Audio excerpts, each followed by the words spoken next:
Welcome to the Pandemicade, live and direct from Chicagoland, with your DJ, Psycho M1. He's on fire. Boom shakalaka.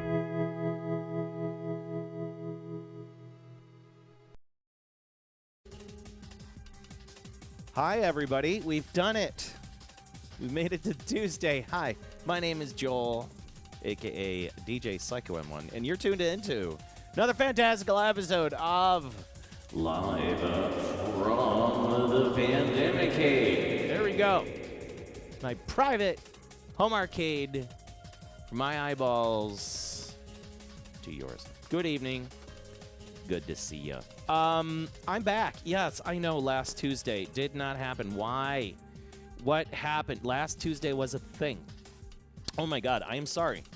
But nothing I can do about that. So I apologize. The forces of nature were definitely knocking on the home. Oh my Lord.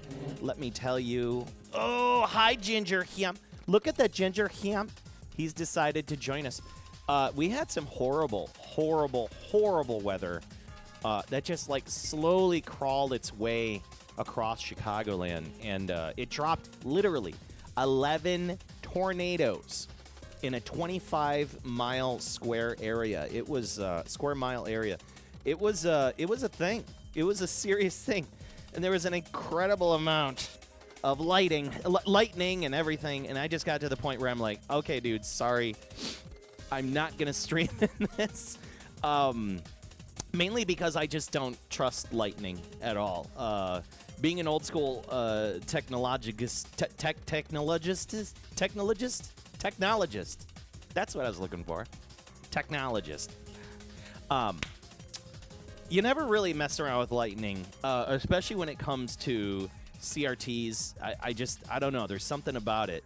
It just freaks me out still to this day, and it's not the first time I've lost equipment during a storm. So, and God forbid, like I'm in the middle of a stream, I'm doing really well, and all of a sudden, bam, there goes the streaming computer, and then the streaming computer goes down, and then it'll never come back up. Like, sometimes it's just not worth the risk.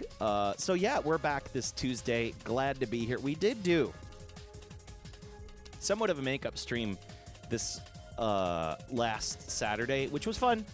And I did play some of the games that we are playing today, specifically the one board that we are bringing to the table, because today is the Warashi, not Whataburger, not Wu-Tang, but Warashi, the company responsible for the 3 games that we are playing today. That is Daioh,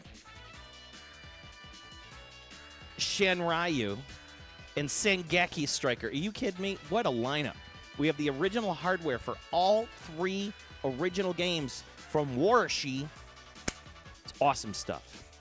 Awesome stuff. So I'm really happy to finally put them all together, especially because Sengeki Striker, the last time I tried playing it, the audio was busted because it was incompatible with the power supply that was in my shmup cabinet, and therefore it was always crackly and just sounded like garbage. So this is like the first time we've actually been able to stream Sengeki Striker appropriately. Awesome stuff. I can't start the show. What am I doing without the lovable, the huggable, the always hungry and annoyed? And there he is right there, the big beefy boy himself, the Master Chunk. Chunking it up right here, keeping it chunky. And of course you did, if you haven't noticed when I picked him up earlier, we had the beautiful, the always ginger ham, the Chairman Chunk. Chairman Chunk. We have both chunks in the room, double chunking it today. So we have the Warashi games, Daioh, Sengeki Striker, and Sheinryu. Sheinryu, then Sengeki Striker. We got to do them in order. And then we're going to play another game. We have another new PCB. That's right. There is a new PCB to play today. So I was going to basically do like new PCB each month, each stream. But hey, here we are. We have a unique game. I was kind of talked into this one, and I didn't expect that I would actually pick it up. I looked at it, and I was like, do it, And then I ended up, there's a real cool story behind it. But the game we are playing tonight, I believe it also is a prototype, too. It may not have even made it to an arcade market. I know there's a very rare, like a rarity behind the game itself. I understand there is some prototypeness going on with it. But the game's name is called Evil Stone. Evil Stone. We're going to play Evil Stone shortly after all of the Warashi goodness. So I'm going to say hi to everybody in the chat room. Hi, how you doing? Good to see it. 93 Mark, PM Collector Boy, Player WM86, the Subarashi, Shadow Guy 0, let's see, who else? Hater Shack with the 25 watch streak. 25 shows. You've been here for 25 shows. Bless you, child. I appreciate you. Calico 3333, Adagon Pulik. How you doing? Swappable Flange. You still turn the computers off during a thunderstorm, and you're in the UK. We don't even have that. We don't even have weather. You just have fog and rain all the time. You don't really have lightning too much. It's just either foggy, rainy, it's a bog, or is it somewhat sunny? I believe that's how UK weather works, if I'm not mistaken. Mr. Lawkins, the Emerald Warrioress. Oh, my God, the Mighty Skull Whirl. All the people are in the room right now. And a huge thank you for the big follows. I need to throw in a big thank you for the follow for Zach IQ32, who followed me 3 days ago. Big thank you. Subarashi with the resubscription for 1 month for a grand total of, what is this? 16 months. 16 months. Awesome stuff. You missed the Saturday morning episode. Well, don't worry about it. You will get to see me play Daioh today because we're going to be doing nothing but shmupping all day. With the exception of Evil Stone. Right? It's going to be a good time. Mr. Wolverine. Oh, my God. Oh, my God. You've been resubscribed. Well, bless you. Thank you. 37 months. 37 months. Thank you. That's over 3 years. 3 years. 3 years of subscribing to my content. Seriously. Everybody that has given me, whether it's bits or subscriptions or resubscriptions or just even shared my content, liked my content, any of that stuff, awesome. I really appreciate you guys and gals and everybody in between. This is a very much a gaming safe space. We're going to keep it that way. And it's really cool to see everybody just keep coming back and, just talking about one common thing. Gaming. We're going to be gaming. We're going to play some games you may or may not have ever heard of and things like that. And maybe, and for that matter, today we have a little bit of a history lesson because we're playing 3 games in succession that were brought from different companies but still were made by the same developers. How cool is that? And on even 3 different PCB platforms. We're going from its own PCB, which was on Illumor hardware, to Sega Titan Video hardware, all the way to Kaneko hardware. But it's made by the same company, and the consistency and quality across the board is magnifique. Highly suggested. Good stuff. Oh my God. Mighty Squirrel. Joel knows a lot about IT and the dreaded storms, the awful day, and because of dead computers. Okay, Mighty Squirrel, it's not the problem with the computers. because the computers today are pretty good. It's the power supplies that have gotten really good in computers. The things I worry most about storms in IT is always the AV equipment. It's always an amp. It's always a switcher. It's always a UPS that shits the bed. That's the problem with storms and IT equipment. It's always the AV stuff because it's always going to be a conference room that some executive or somebody will need that day after the storm, and then they're like, oh, I can't use it. It doesn't work right, or one screen doesn't turn on, or like some switcher input doesn't work because whatever reason, and it's always an expensive fix. I mean, I'm telling you. Yeah, the storms have been absurd. Last Tuesday was serious, and we had another round of storms this weekend too. In fact, last night, just storming like a sound bitch. So, but hey, it's that time, We'll see what happens with all these storms that are coming through. We get some water. At least we're not getting snow, But see, that's what happens. I just put the snowblower away, and I took the snow blade off the tractor, right? And I put the cutting blade back on the tractor, which is like a 4-hour job, right? Including breaking my back. So if I did all these 3 things, that means it's probably going to snow next week. You know what I mean? It's been a yo-yo. You ain't kidding me. Yeah, my ear is like, shh, no snow, man, no snow. All right, let's get started here. We got a lot to do. So I've already set up the stream. I think we're going to be ready to go. We got a game from Athena from 1993, the Daioh. This game is awesome.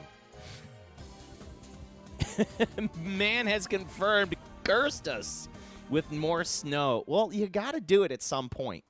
And I can tell you for a fact, putting on that damn snow blade, taking it off, the blade is not the problem. I don't mind doing the blade. I could do the blade all day.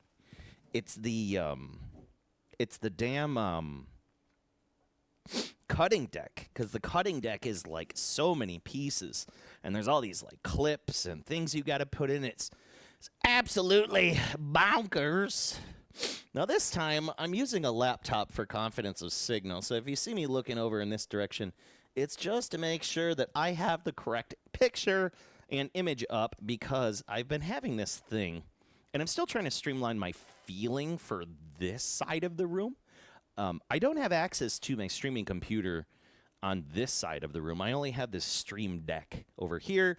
I have my my little audio my audio VU meter, which is helping me understand if I'm not blowing everybody out of the water, which is good. And I have full control, and I have a little bit of I have a chat that runs on an iPad over here, but like the only other bigger problem is I can't see like confidence of signal. So ever so slowly, I think I may even hang a screen here. Who knows? All these cool things will happen in time. First and foremost, let's get started. I've been getting really good at this game. I had some fun with it this weekend on Saturday, and I'm looking forward to going over this with you, with all y'all. STGs. Yeah, what's up, man? Love the Bob Barker t-shirt. Yeah, we got a little something to talk about this, too. As for Daioh, what version are we playing? We are playing the 2-button version. Yes, correct. So, let's get into that. Daioh comes with the ability. It's one of the first and only, I think it's only, 6-button shoot-'em-ups that's out there. There could be others.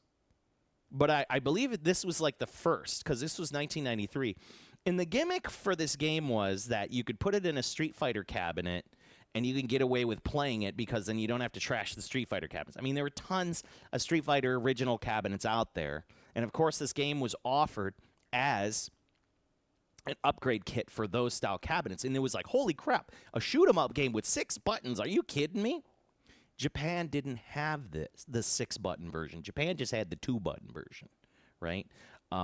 Thankfully, when you get a PCB of Daioh, it does have an ability to swap between the regions. So you can do Japan, or you can do international/United States.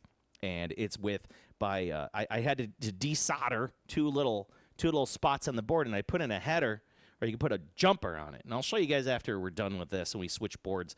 And you can pull the jumper, and it'll become the 6-button version. And then you can wire up the kick harness. There's actually an extended kick harness on the board itself.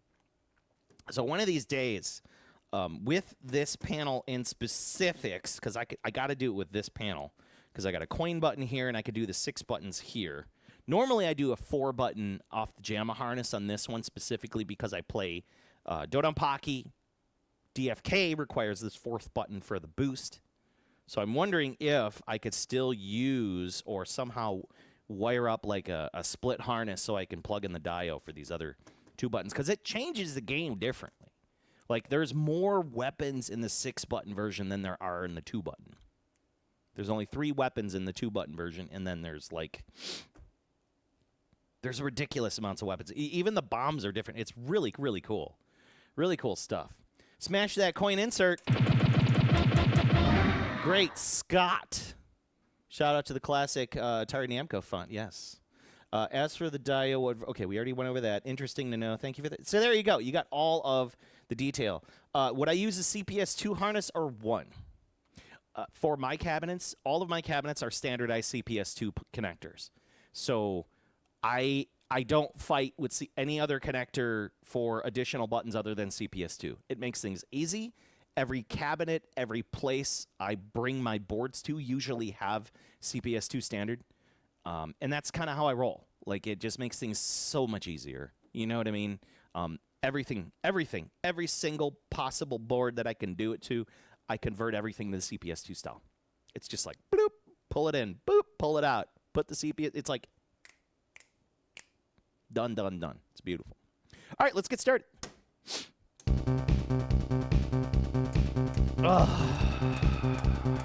So, we're going to learn a little bit about the scoring techniques, things like that.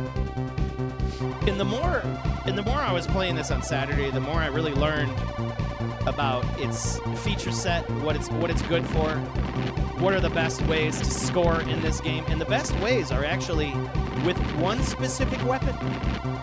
That weapon is the blue weapon. And when you get the blue weapon, it's a lightning gun, and it's a tracking lightning gun, and you get something kind of like a graze technique hitting the enemies. You can see how long it takes to kill the enemies. So it is pretty much the weakest weapon in the game. But the weakest weapon also gives you the most scoring opportunities because it's constantly burning away at the enemy and scoring at the same time. There's the yellow. We don't want the yellow. Yellow is trash. 100% trash. I mean, it's not totally trash, but it's trash enough to the point where you don't want it because it doesn't fire fast enough. It's basically like these missiles, and the only time it's really effective is if you power it up all the way. So the yellow weapon is no good. The red weapon, very good. This guy's gonna fire off at me there. Now here's where I need everybody to kind of pay attention to this first level. This first boss is not the first time we're going to see him tonight. Ah! No!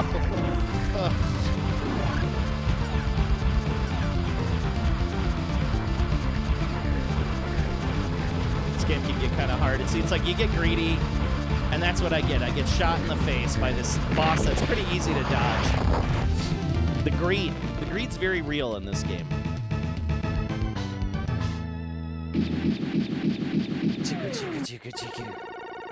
Could have gotten a perfect score. The score that I was rocking, I think it was like 1.7 mil. 1.7 million is what I'm kind of shooting for. And I also learned that there is also a... Oh, I see I'm getting too greedy. All right. Let me do a restart on this. Just shoot me. Shoot me! Oh, look at the flaming chunks. I love it. Oh, my eye is itching. Get used to hearing that. Okay. All right. Really great music. Oh, my God, yes. So... the music in this is extremely good. in some strange way, it reminds me heavily of the PC Engine. It almost like has like the same sound signature as PC Engine games, which is kind of funny. Like, I've been listening to the music a lot. Of course, because it's over and over and over. You always run into stage 2. In stage 2 in specifics always reminds me of like PC Engine audio. It's got that. It's kind of grindy, you know, like PC Engine audio isn't exactly like always the cleanest, but it's warm. It's got like this grindy warmth to it. This is what we're gonna do. I'm just gonna bomb the shit out of that thing. Goodbye. Piss off, big old tank. Just hang out here.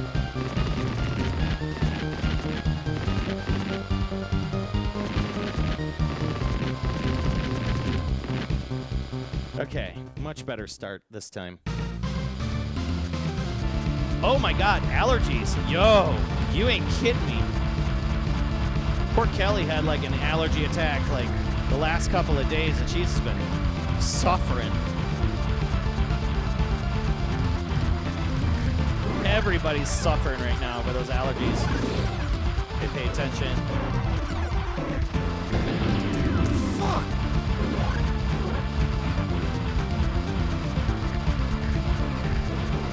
I don't want to die in this first boss. Damn it. It's all right. The flashing almost got me. All right. We'll make our way just as long as I continue to use my bombs. Because I always forget to use my bombs. It's the biggest problem. Correct. The technique is to pick the weakest weapon.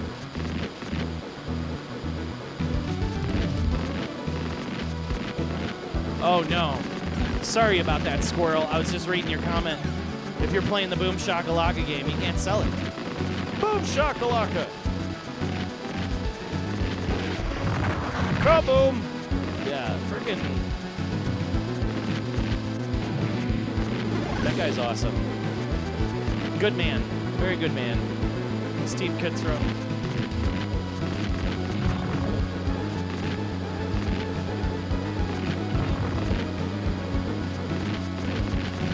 Mr. Kitzrow. I've been kind of trying to get him one of these days to like see if he'd be willing to like hang out here for a day and just talk about NBA Jam. I would love that. Like if I could somehow get him in here just to talk about how, why, like it's like a kind of like an intimate evening. Not intimate, but you know what I mean, like a discussion with Mr. Kitzrow and just play games that he announces and see if he has any like Easter eggs that he'll bring up. One of these days. All right, this dude here, and just be like, no. Get your ass here. Now this is a cool spot here. I was like doing this, whoop, whoop, whoop, whoop, whoop, whoop, and then all these bombs things show up. Oh, it didn't show up this time. If you get it at a certain spot, there's like power-ups, a ton of power-ups show up there. All right, get these guys. All right, cool. The prequel to Sheinryu. Wait, what? I was reading comments and I died. God bless it. Yeah. What did that say here? We just played this in the monthly Shmup of the Book Club in another Discord. Lightning Shot is weak with the best for points, and the prequel to Sheinryu, we played Sheinryu. Right. So here's the plan, Mighty Squirrel. The plan is to do this, then Sheinryu, then Sengeki Striker. Because Sengeki Striker is where it's really at, man. Here's a question, Mighty Squirrel. Have you played Sengeki Striker? That's what I want to know. It's the hardest of all the Warashi games. Punishing to the point, even. Punishing. And I mean punishing. And of all the damn things, like, it's so strange because it's like, you'd expected, like, Kaneko to have worked on it, but no, it's It's not Kaneko at all. It's straight up the same team that worked on this. So it's kind of cool that there's like a legacy of games.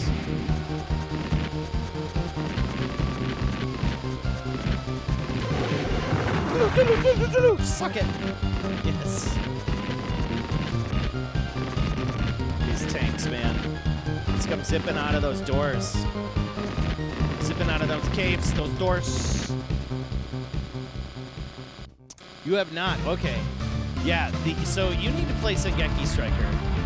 It's the real deal, man. Like you want to crank up the difficulty. As if this game isn't difficult, but you know, as it is.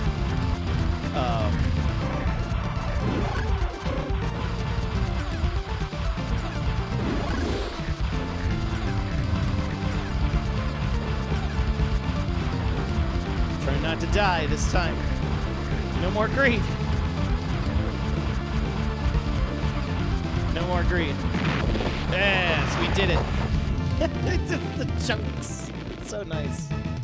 So yeah, Sengeki Striker is like turning the game up to 11.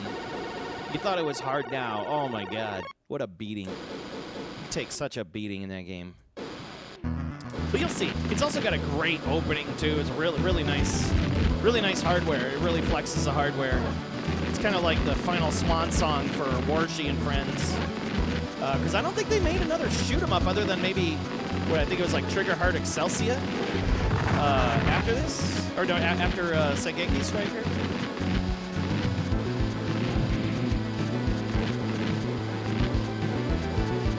Yeah, Trigger Heart Excelsia.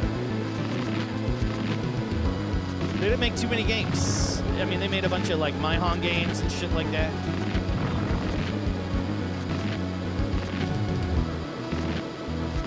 Okay, we're gonna blow this dude out of the water. He's gonna be like, oh, hey, what's going on? I'll be like, no. Oh, he's not dead. Ah, come on. He ate that bomb. He wasn't ready to eat. Oh, that was trash. Oh, that was trash.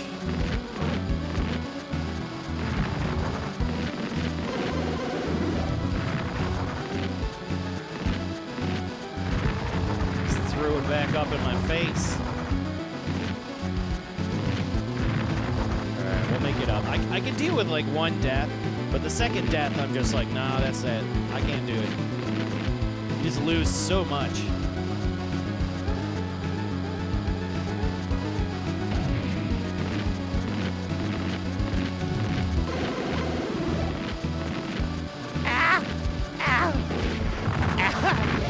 Oh, we got him.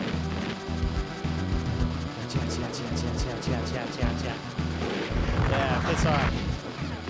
No! Why am I suffering so much? Just take me out. Just take me out. Just making mistakes, man. Arcade Ages, what's going on? Cerveza Crista! Is that what you're saying? You love... Oop. I just, of course, spilled a bunch of water at the base of the cabinet. I'll be right back. Make sure this isn't going to electrify me.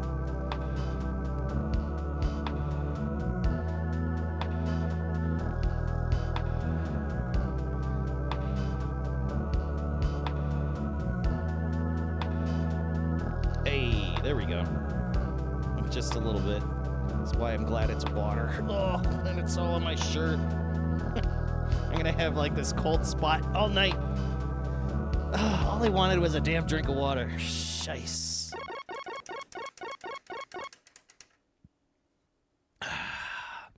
That's good. Good to see Arcade Ages. What's going on with you? Hopefully you're doing all right. I'm burning through my credits. I'm burning through my credits just trying to get to these bosses. I'm making mistakes. This is exactly what I was doing Saturday. I was trying to perfect my runs through the game. And I was just near.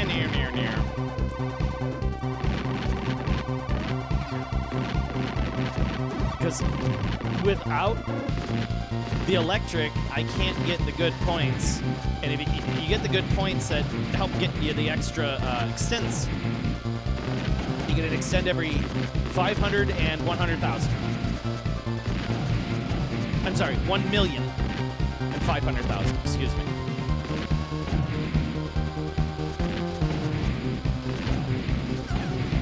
I feel much better. Yeah, piss off. Hang out here.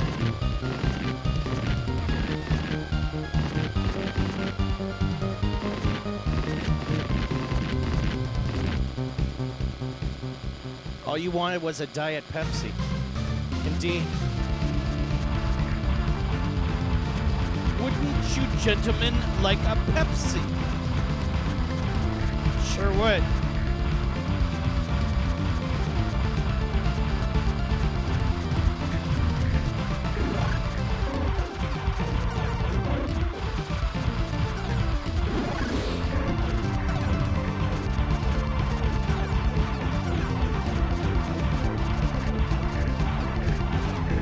Just die. Get out of my way. I don't care.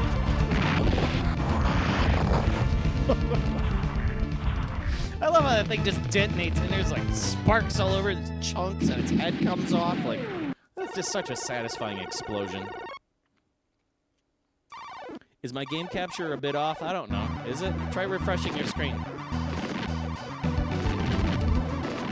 Is the audio not synced with the video? If so, I'll just do a quick refresh.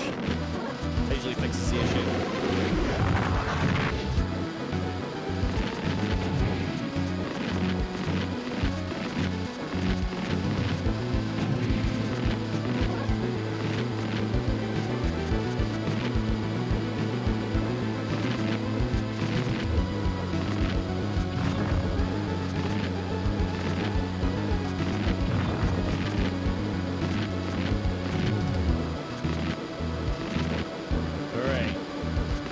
This guy, let's wait till we're ready to shoot him.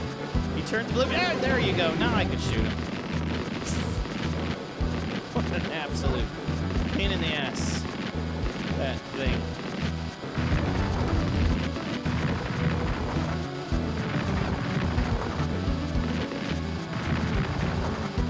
Slowly kind of cut through here. So that's my problem. I'm just trying to rush through, trying to knock out enemies, and all I really need to do is just chill.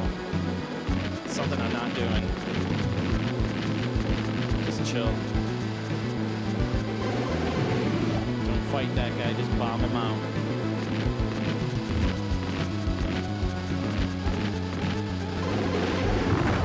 There we go. That's what I was looking for. See those four? We got those 4 power-ups. He did it at that right second. And then all 4 of those guys show up. There we go.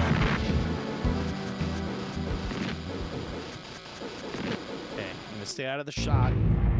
Don't get into the laser. Okay, and then we got these faces. These guys are pretty easy. Let's do taxi first on this side.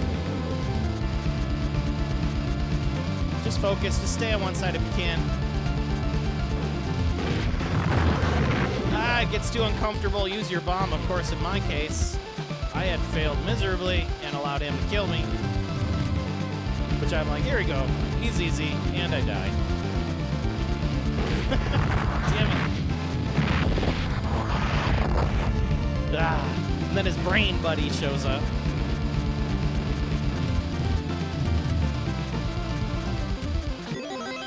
Okay, we got our... What? No, I'm not... he got me. He never gets me. Never got me all Saturday. God damn it. Piss off, you scumbag brain. We got him. And my whole side is wet. Ugh. It's alright. It's just water. Alright. Here we go. Hey, we made it to stage 3. Alright, and now, look at that. You got the flashing beat. Something I learned about this game, you actually get a shield. Bam. And then look at you get like a super power up, and that shield is awesome because you're allowed to take one hit.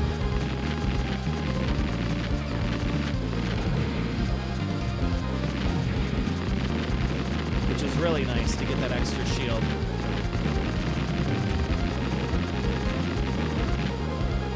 Once again, dope music right here.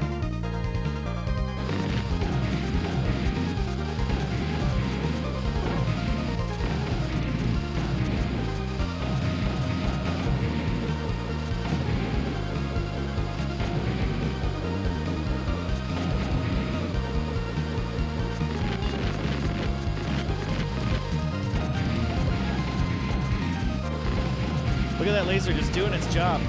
You didn't have to do anything. And thankfully, like you see I'm picking up all these speeds, you can actually top out on the speeds and just get points after a certain point, which is really awesome. Okay, I took a hit there. This carrier always gets me, that big old battleship. Gets me last time. You want to take out that sub as soon as possible before he starts launching his magic missiles. Whoa! Whoa!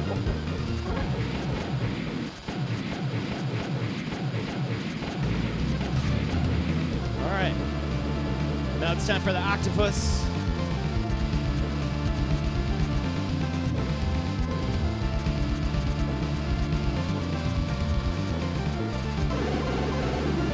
Gonna save the bombs for those. Oh no! I needed those. And now I'm slow. He's gonna shoot again.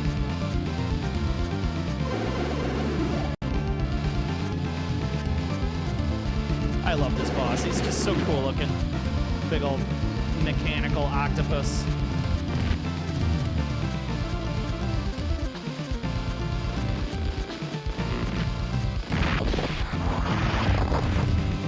Beautiful. We're at the 1 million mark, which is good. I made it to the 1.7 million. Or was it 4 billion? I don't know. Yeah, there's recycled bosses in Sheinryu. That's what I'm saying. It's worth seeing all the games together. So once we get to Sheinryu, you're going to be like, oh yeah, I remember that guy. Look at that. Recycled.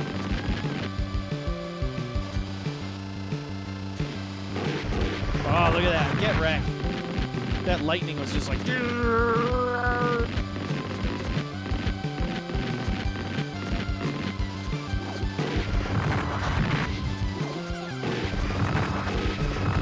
One, two, three, four. 1, 2, 3, 4. There you go. Could use a more powerful... Okay, these tanks. This is where these... You get these Truxton style, like little... donut tanks. Oh my god. And they're just everywhere. They'll kind of sneak off, they'll sneak into the side of the screen and just take a hot shot at you. Take some pot shots. And then opens up the turrets. It's Tourette syndrome. A lot going on here.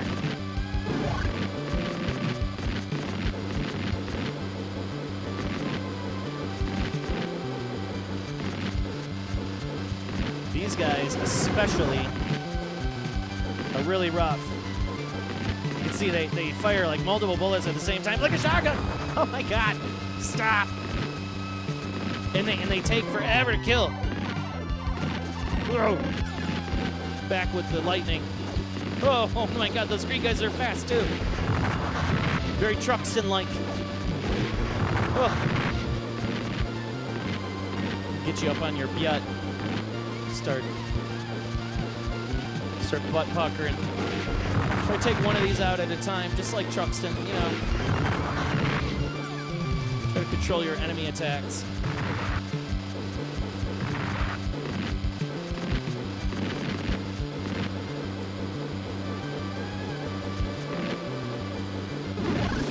There we go. Extra power is very welcome right here. Especially with all of these enemies, it's just lock on to whatever the hell is in front of me. Whatever, just kill it all. Mine. Whoa! Big points, big prizes. Oh, that was it. That was a good score, too. All right, I feel a lot more confident now. And we were just about to get to this boss, too. Look at this guy. Okay, he does like a spread attack. Let's see what other types of attacks he does. We'll just kind of hang out here. Oh, yeah, that's all he does. He's not showing his cards. It's just some shitty spread attack. Okay. We'll do it. Cygrifo, yeah. Thank you. I appreciate it. Good to see you as well. Good evening. Guru saying you can't stay the whole night. You gotta get up to an exceedingly early for a work trip. Okay, well, I understand that, man. But thank you for showing up. I do always appreciate you, Guru. You're the Schmuck Master. Zion Farm in the house. How you doing, my mans? I know you were in here on Saturday, stopping in. Zion Farm's always good for a morning stream. What are we at here? 10:43? No, 9:43. So, excuse me, 7:43. Holy Lord. Reading military time incorrectly.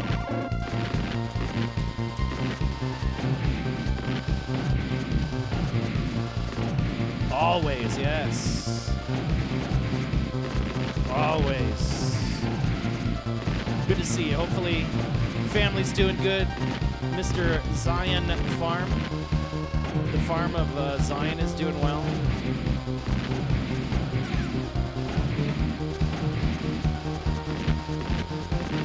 Remember what we did last time? Bomb this guy's off the map. Just off the map.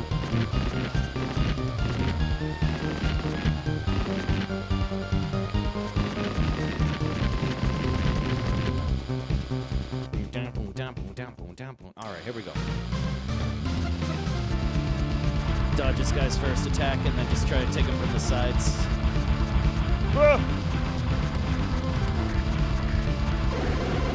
I just feel like bombing him there. Why not? Because sometimes you just need to.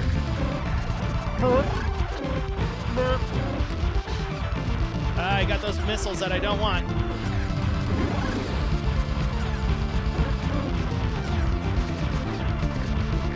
I got those missiles again. They're so powerful. But at least like the blues are homing, which is fine. But like, I can't stand when you run out of like bullets sometimes, and you end up not doing the right thing with these missiles. You see, I'm already missing enemies. I'd rather just go back to the main shot until I can get the blue again. At least I can do some damage. And don't get me wrong, the main shot is extremely powerful. It's probably the best. It's the best weapon in the game if you're just playing for survival. But definitely for score, the blue is where it's at. Let's kind of chill out back here.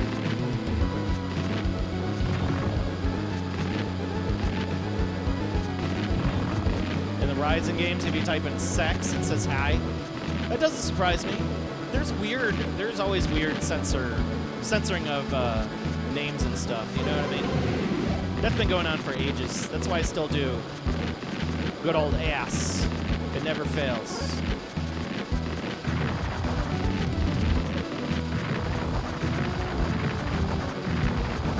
So why did I get this game? What is the whole purpose? Like, what's going on here? I fell in love with Sheinryu not too long ago. I would say not too long ago, but I would say a couple years back. And just because I like how raw it feels. I like the pixel, like the pixel art, robots, The music was always good. The weapon systems are easy to maintain.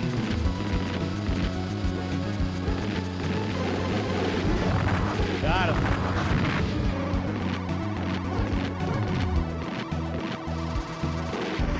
It just feels good.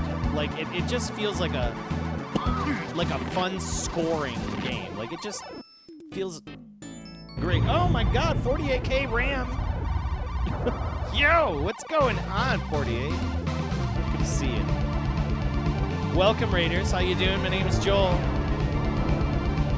You folks have just tuned in live and direct from the Pandemic Cave, where I am playing the games of the day which is Daioh, whoa, from Warshi. Well, this one actually is Athena. Middle face, go away. There he goes. Get wrecked. Brain time. Plug him really good here. Yeah, piss off, brain. But really good. Oh my god, thank you. Hookmaster, 24. Woo.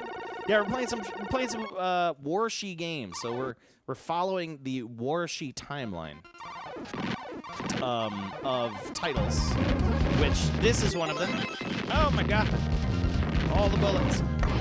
Ow! Lost my shield. I really could have used that right there. So yes, we're checking these out. We're going to be doing Sheinryu next. So this is the first game in the series that was released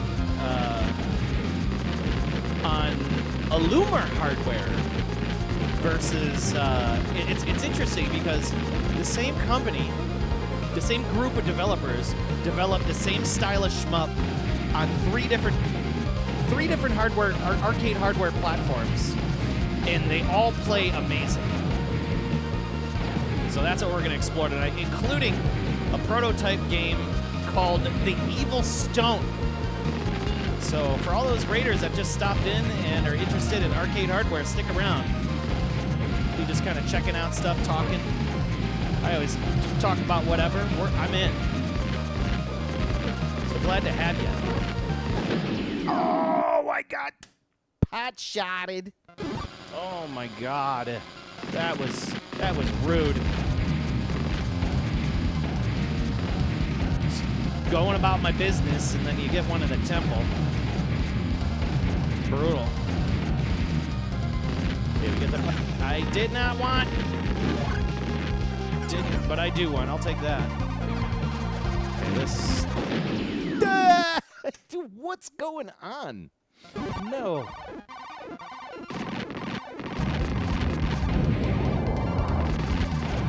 Hang on, I'll catch up with the chat in a minute. I do see our new follower has a question.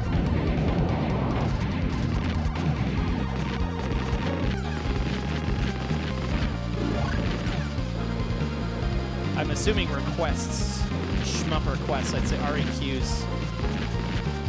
I have a lot of stuff.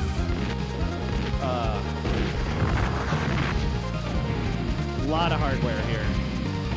Pretty much if there's very few games I don't have, and I'm slowly stacking those too. The problem is just finding most of them. There's a lot of games I just don't want to be let go from collectors. Whoa! Okay.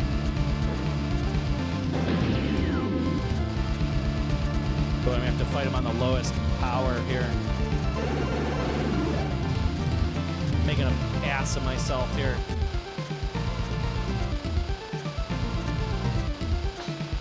That's what I really should be doing. Just relaxing, waiting for the main attack, like right there. Using the main bomb. Oh, bad timing.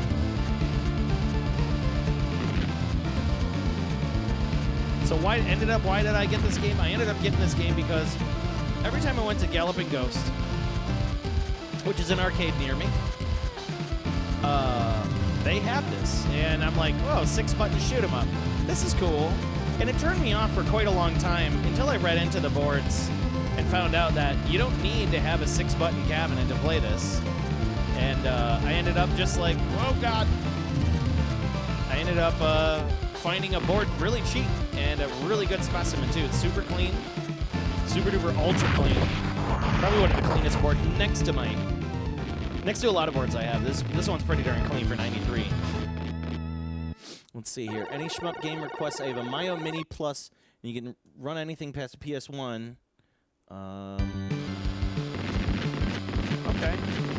I don't know what a Mayo Mini is. It sounds kind of cool. What does it do? I'm assuming it's like a small... Oh, you know what? I think I know what it is. It's a small little emulator machine, right? One of those, like, it's like a little Game Boy. I think I've seen one of those before. I was messing around with when I was in Philadelphia. Lick Arcade has one of those. And it was a competent little gaming machine. And they're like dumb cheap too. They had a nice little screen and everything. I was looking at it compared to my my analog pocket. Here's what we're gonna do. We're just gonna chill right here. Scumbag tanks are gonna come around and just pop me in the temple. We're about to top our top score.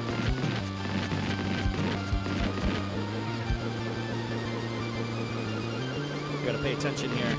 It's about to get really ugly. Send this. Oh, I took the hit. I couldn't get away. I lost my shield.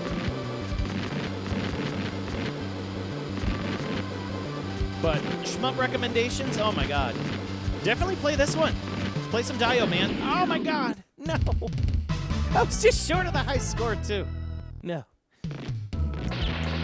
Highly suggest it. Play this game. This is Daioh. In fact, all the games that I'm going to be playing today, just play them. Give them a shot. We got Daioh, D-A-I-O-H. We have Sheinryu, S-H-E-N-S-H-I-E-N-R-Y-U. And then there's Sengeki Striker, S-E-N-G-E-K-I Striker, Sengeki Striker. Super good stuff.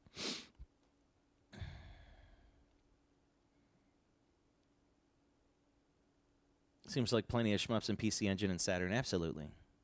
What systems have the best shmups? Saturn. Saturn is an absolute shmupping beast. Sega Genesis, Mega Drive, absolutely. Super Nintendo, not so much, but there's a lot of unique titles on there. Like, I like Axelay. R-Type 3 was really good. I was like R-Type 3. The SA1 rehack of R-Type is really good. Super R-Type, SA1, because it takes away the slowdown. Or is it that they do an SA1 of... Also, they did an SA1 of Gradius 3, which is, like, impossible on the Super Nintendo, but it plays really, really well. I mean, you can't go wrong with any of that stuff. But, like, yeah, when I think of, like, shmup systems, it's definitely, like, the hot shit. The hot shit's all on Saturn. You know what I mean? It's all on Saturn. Game Boy, though, like, let me tell you, Guru Game Boy here was playing some good stuff on Game Boy, too. And you'd be surprised. There's actually some comparable shoot-em-ups in there. So for all those that have been hanging out with me, hi, how you doing? We're tuning in live direct from the Pandemicade, which is my home arcade here. We're using real arcade cabinets over here in the corner with the new Astro City sitting next to the Astro City 2 and the Astro City 1. And behind me, I got two blasts. And then in the other far corner, we have the Outrun Mini, the Sega T13 table, and a Taito Helix. We also have two chunks in here. There's the chunks. So you can see them hanging out. The arcade cats, the guardians of the arcade. Usually when people give me bits, we feed the chunks, and then they get all really spicy. We got the chairman over there, the ginger ham, and then this big beast that's looks like a big road cone. That's the master chunk. So good stuff. Good chunks. Shmups are approachable. Check out. Oh my God. Excuse me, Guru. You are completely correct. When I do think of shoot 'em ups, and where is my brain? Where is my brain? Because I've been referencing that damn game system because of this game. It is the TurboGrafx 16. Oh my God, yeah. Oh no. 48K RAM. Oh no. We got to do it. We're gonna have to do it here. All right, let me get to the opposite side. Let's take care of them because they've been taking care of us all evening long. Let's go on over here. You got to see their reaction. Oh, thank you for those bits because it is time to feed the chunks. We're gonna feed the master chunk. How you doing, chunk? You pulling up to the... Oh, my God, he's calling on the cabinets. I got the ginger ham showing up. Ugh. Gotta take care of these boys. There you go. You can eat there, and you can eat here, sir. There you go. You got bits all over the place. Thank you so much for those bits. Making... Keep making these chunks nice and happy and fat. Oh, my God, there's more. Everybody likes feeding the chunks. They are definitely getting the food from us, and we will give them extra time because we will double feed the chunks. We're going to feed the little chunks. They're not so little. Next week, there's going to be something special. Next Tuesday, we have a very special show. Next Tuesday, it's Egon's 10th birthday.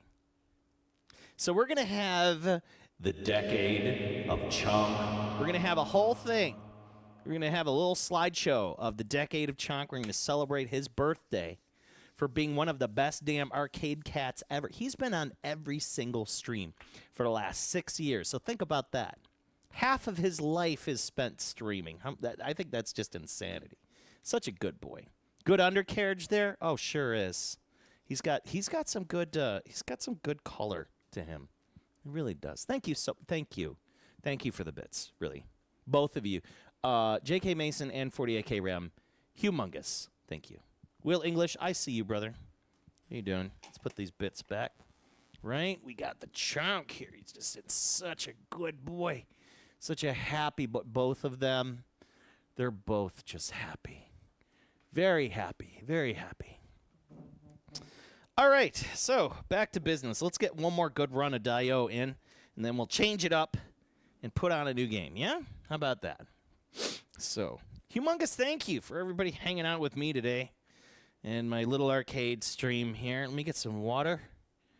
And I'm feeling good here. We're pulling in good scores. If we can get past 1.4 million, we're going to be all right.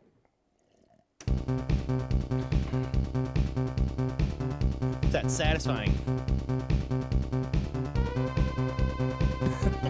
Anyways, going back to what I was saying earlier, I can't believe my dumbass brain did not think of PC Engine when it comes to shmups.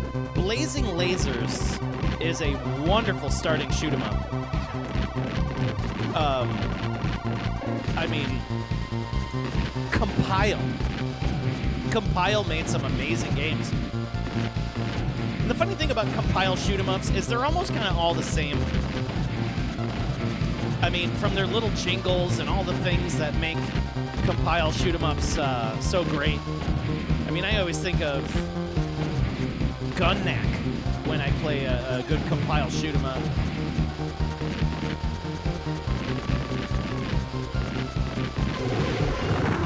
Yeah, die. I'm not letting that tank get out. Get that bomb right back. But yeah, PC Engine, man, had some of the best damn games. I mean, just so much, so much breadth with shoot 'em up games. I mean, even games that weren't even that great. PC Engine had it. I mean, they had Ordyne. I mean, what system had Ordyne? Anyone? None of them did.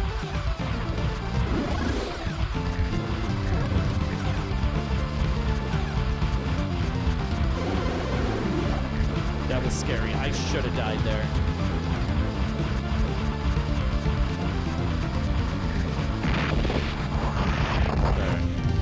I feel better. Gotta drop off now? All right, 48K, thank you for the raid. Thank you. You have yourself a wonderful evening. Really, I appreciate you. Thank you. Are there Pro Shmup tournaments? Yes. So, if you're interested, if you do an !! Discord, you want to jump in our Discord, and for the hell of it, you want to try to rank against us for fun? We do a weekly shmup contest. It is run by one of our fantastic community members, Aaron Creighton. Ow! That just pops out of sand and just busted me. Just do it. Do it. Just do it. I can't die like that.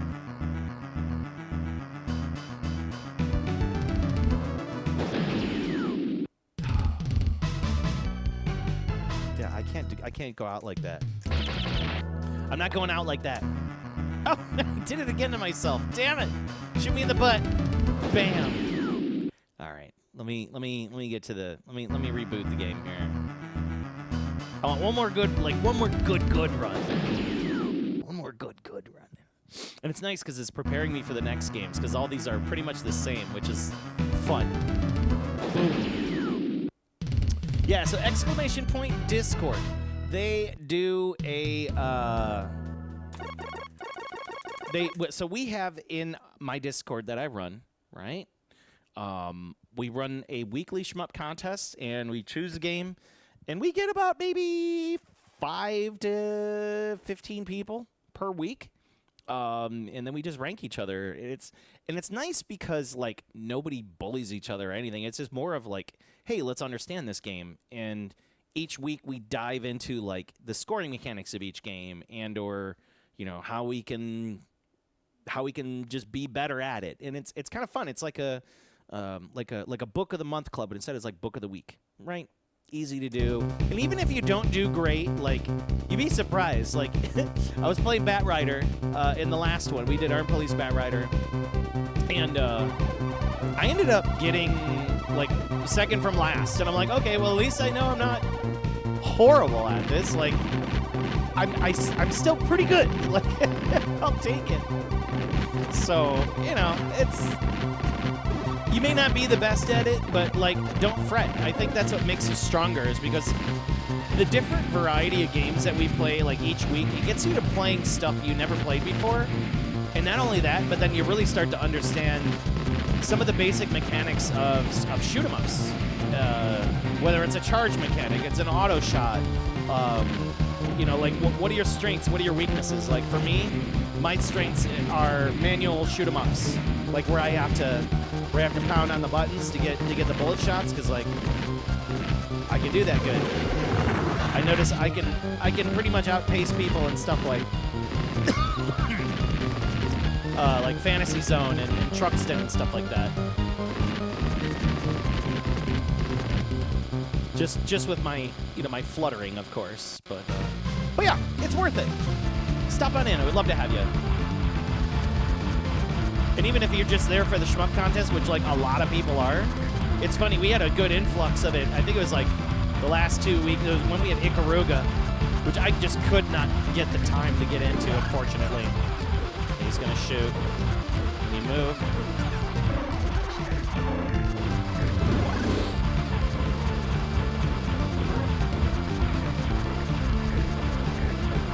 He doesn't like that.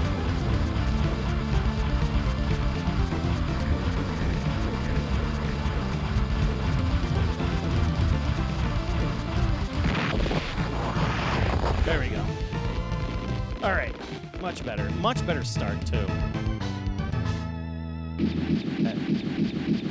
Athena, the developer of Daioh, went on to create a shmup creator series. Daizamon plus Daizamon Kids. Yeah, I don't know nothing about Daizamon. Will English. I did read that comment. It says the fight to knock the other guy out. Shmup challenge. If everything plays out nicely, I would like to do like a shmup battle. Like if I could get a bunch of shmuppers together, I think that would be a really wonderful time. I don't know how I can do it, but we'll see. I think it would be great to do like a multi-stream if I could get like four or five people. Almost ate that frickin' bullet, man.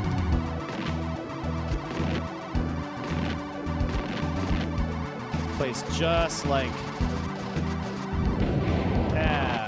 goodbye. Plays just like Raiden at times. This game. These tanks that'll pot shot you. Like that. You piece of shoe.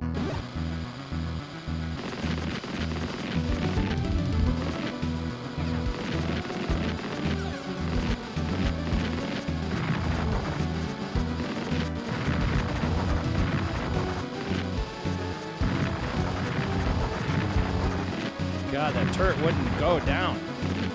It's taking multiple hits. All right.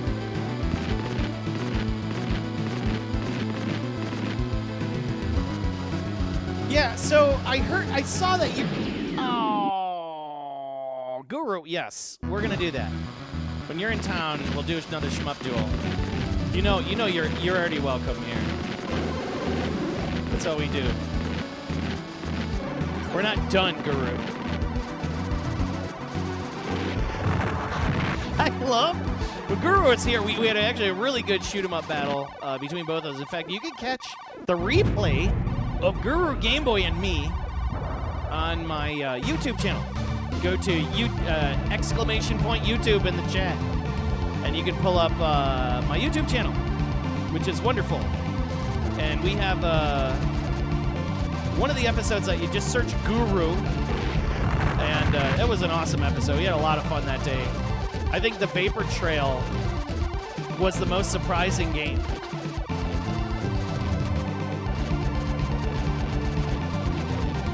Because Vapor Trail really, I think you were a little taken back by that when you forgot how good Vapor Trail really is. Had a lot of fun playing Vapor Trail.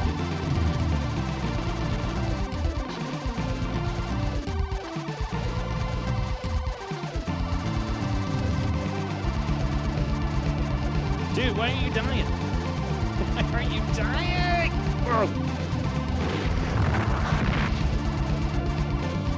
It's like it's chunks.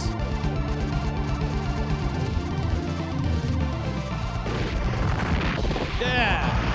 I think if I take out each piece at a time, maybe I could get like a big bonus there. Was Vapor Trail a Ray game? It was not, no. Vapor Trail was not a Ray game at all. It was a part of Wolfang and Skullfang. The Kuga series by Data East. I need that. I want it. I would like it. Okay.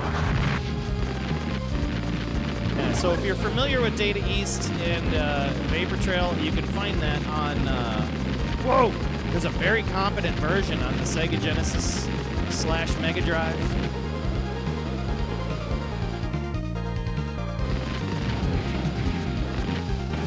We played a lot of good stuff that day. I think we played I'm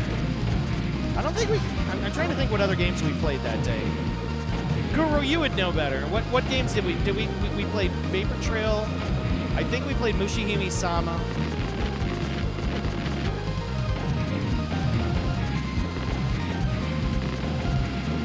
But yeah, we were having a good time. So in May, just let me know when you're going to be showing up, and we'll we can get you on the calendar. Jesus, should have just bombed right there. That was garbage.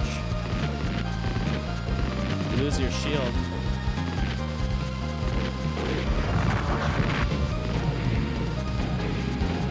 Destroy that sub.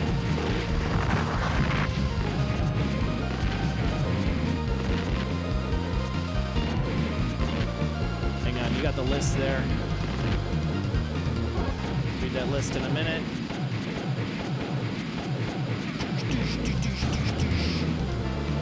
Vapor Trail, Raiden, Baccarade. Yeah. Baccarade. That's right. We played Baccarade. I'm glad we played Baccarade because, oh, come on. No. Forget it. I'm going to leave this one where it is. I think we've gotten a good hour of gameplay out of this one.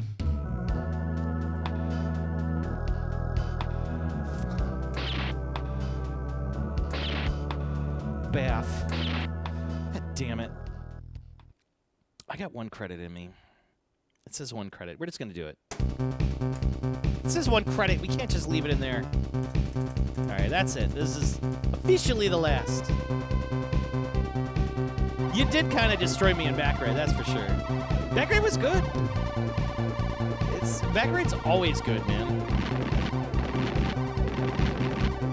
They recently added it to Galloping Ghost, which made me extremely happy. I'm kind of kicking myself in the ass for not showing up at the arcade for Monday Mystery Game. Hopefully by Hopefully by the next time you get here, Guru, we'll have a couple more additions to the library.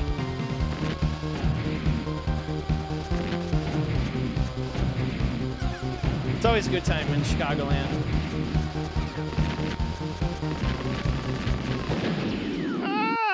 Ah, those sideways shots, man. Forget it.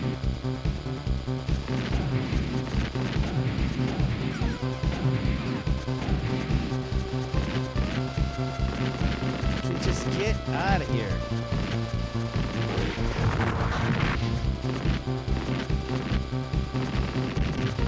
It's brutal.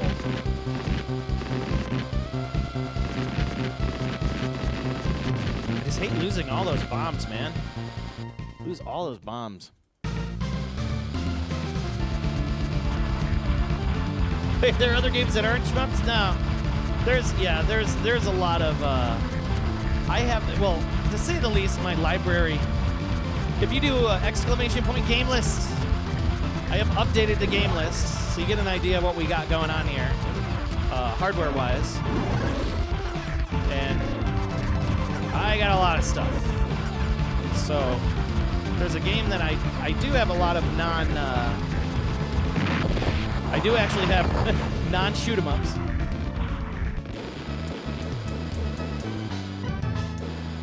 Yeah, I did not get the bonus. Yeah, the game list is it's pretty mighty. I just updated it too.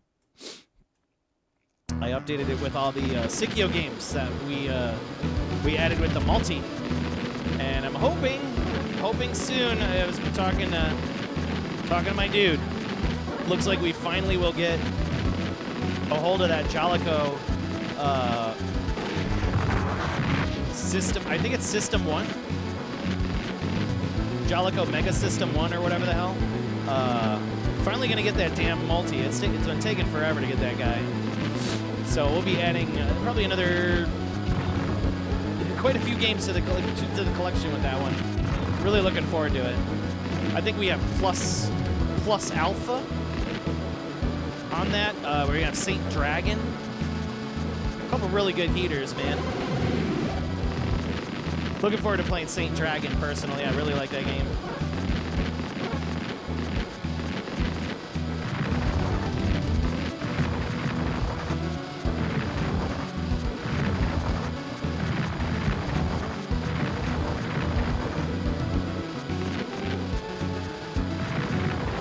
I just need to chill out here.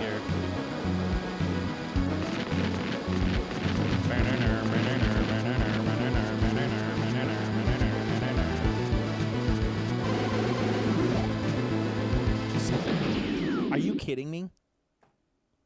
The bomb missed him completely.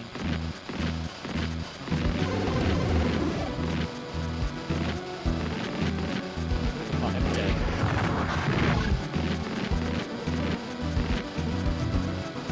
It's my last run. It's garbage.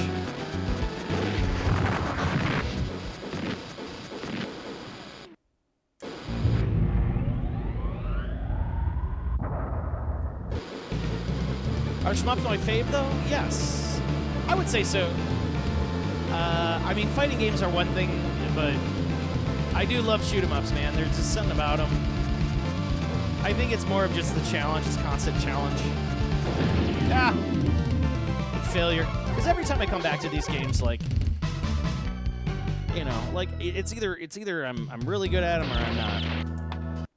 Okay, let's turn this off and switch games, because we're a little about this. So anyways, take a look at this attract mode while we're here. Take a look at this attract mode.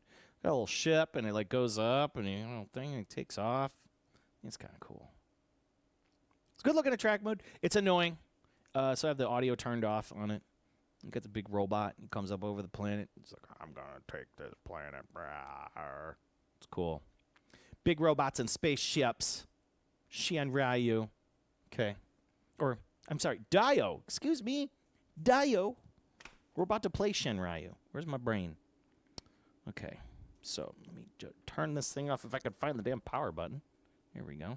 Come on, power. Boom. All right, let me get some music on, and then we'll talk about what the hell we're doing here, what this board looks like, and we'll swap the board. Yeah?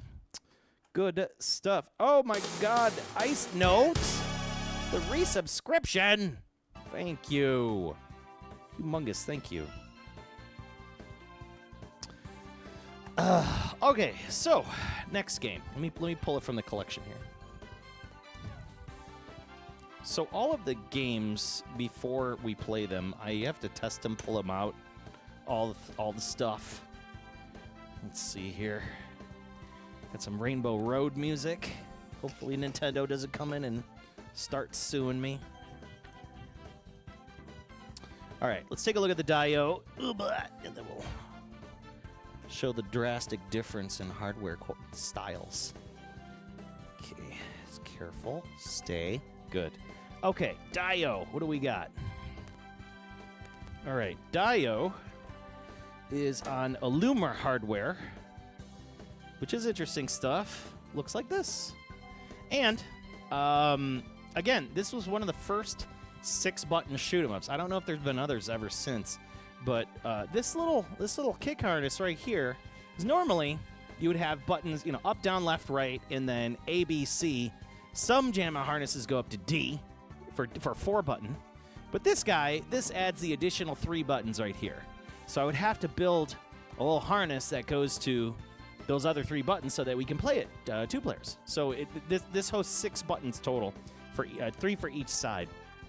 And in order for me to change it to the international version that uses this kick harness, because currently we're playing on the Japanese version, you have to install a little 2-prong header right here. So I had to drill, not drill the holes. What am I thinking? Desolder the holes out, clean them up, and then you put a little header on there. And then, so now with the little jumper taken off, then I can use this little kick harness, which is cool. So I can change it to 6-button. I put the jumper on it, and we're going back to 2-button. It's that simple. How cool is that, yeah? Really happy to get this board. Really, really, really ultra happy to get this game. It's an awesome game. All right, next hardware. The Sega Titan Video. STV, not STD. It is not a sexually transmitted disease. It is the Sega Titan Video, and there it is. We have a fully configured hardware kit here with a Arduino controller and flash memory, and allows us to play all of the games that this is capable of. This is basically an arcade Sega Saturn right here. This is an arcade Sega Saturn. So instead of a spinning disc drive, you had a cartridge, and the cartridge, of course, would have the games on it. Easy peasy. Cool stuff. All right, let's get this wired up. We'll set it up. Right. Boom. Turn on my hardware here. Pick up all this stuff. Okay. We're going to put it in USA mode. So we're going to hold down C. Let's see what this boot screen looks like. Excuse me. I had it in Japanese mode before. Change the BIOS around here. Boom. Yes. Winners don't use drugs. Let's see here. What game do I have loaded? The wrong game loaded. Okay, that doesn't help me. So we have Decathlete loaded, so I'm going to run in Sheinryu. So we're going to run the Sheinryu ROM load here. It won't take too long.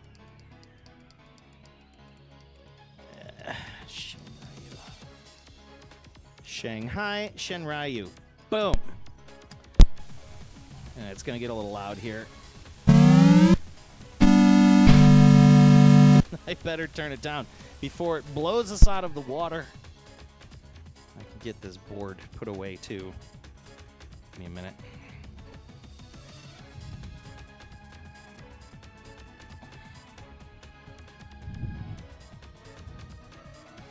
And then we'll hear the distinctive Sega sounds when we are done with the flashing on this board. Give me just a minute here. Sega! Yes. Okay. Sega. Put this in. Boop. Run the USA version. sure we set this up. So hey, bear with me here. We're just setting up the hardware. Are these like cheap PCBs you can practice soldering on? These are not, no. Check for the improper installation. Yes, I will. I'm going to turn this off and turn it back on. Oh, jeez. There are some, like, I'll buy broken boards all the time. Because broken boards are easier to repair. You know, depending on the repair. Like, there's some stuff I just can't repair at all. And I'll send them off to more advanced people that are a little bit more familiar and have, you know, a bench and tools to repair some of these games. But the majority of the boards are usually just like sound or whatever. Okay, cool. We got it. Sheinryu. This game's awesome. So cool. Okay, here we go. We got the music. So I'm going to do just a real quick setup here, and then we'll get started. When did this come out? 1997 from Warwickshire. Is this CVS 2 music? Probably is. Time for you to leave, Mr. Wolverine. You have yourself a good evening, good sir. Thank you so much for hanging out with us. Current game. Whew. Sheinryu.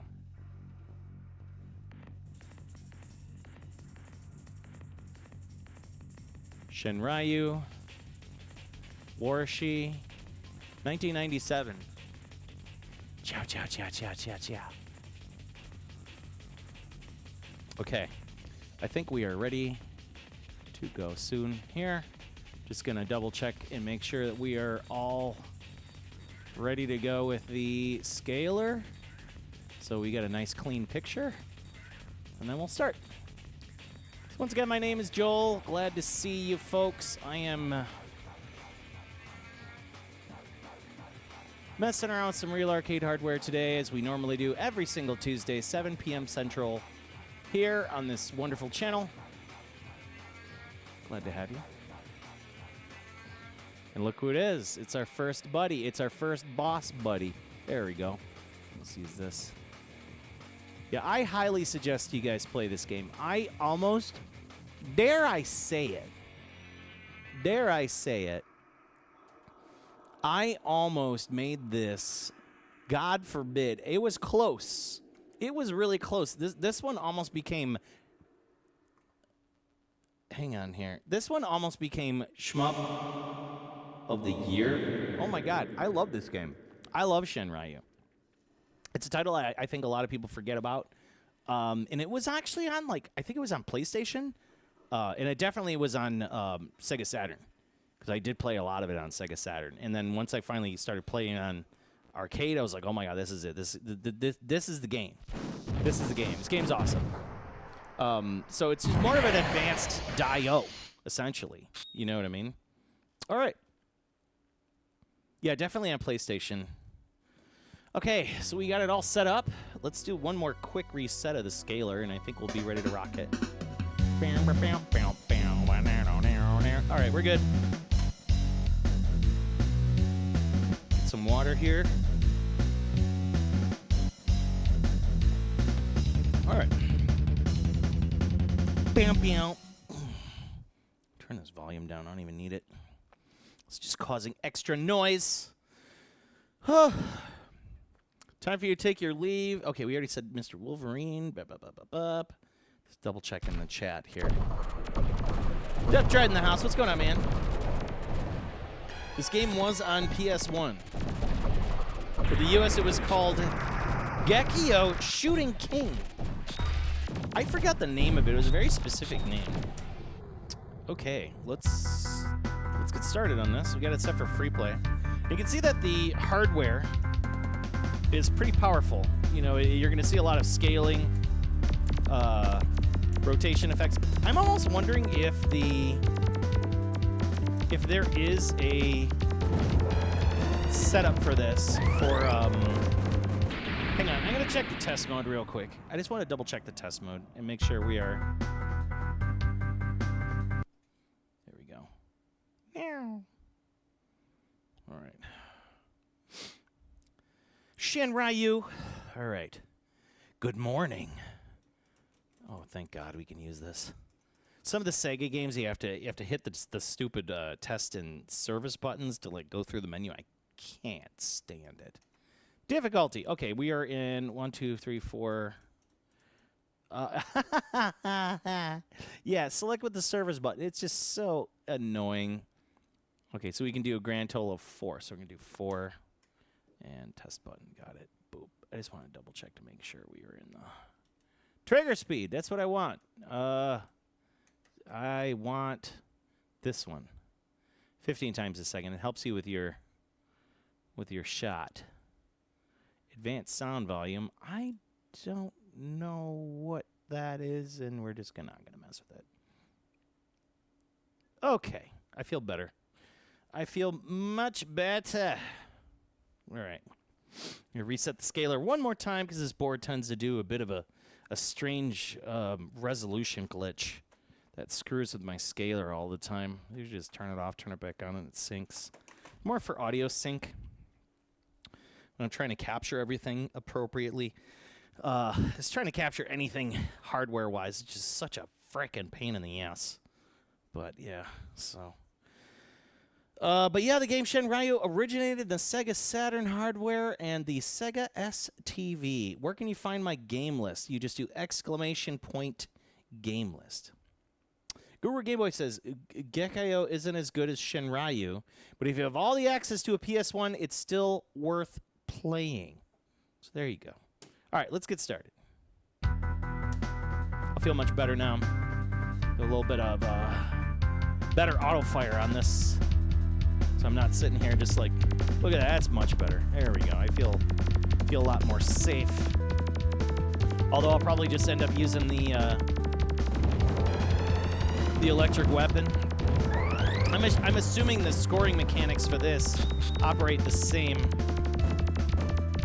And the only other thing that this game does have, it does have like a, it does have one of the, it has like a, whatchamacallit style system, like a metal system. And it has these little LEDs. You see these little LEDs and you can pick them up. And you want to pick those up because those LEDs are worth it. They seriously look like little LEDs. It makes no sense. I mean, they even have like the negative and positive terminals, correct? Where like one is shorter than the other. It makes no sense. But look at the detail. Like this is like the game they wanted to make, you know? So it's fascinating to see the same level of attention and detail. But there's just more, you know. So it's almost like it's like a true successor to Daioh, even though it's a completely different company. Doesn't seem to have a storyline tie-in or any of that. Maybe it does. I just didn't even notice. You gotta love that. Even they preserve that whole like. Whenever you shoot a vehicle, it falls into a bunch of pieces and things like that. And they've also done that with the popcorn enemies. You can see the popcorn enemies even take a good beating. And look who it is. It's our first stage boss.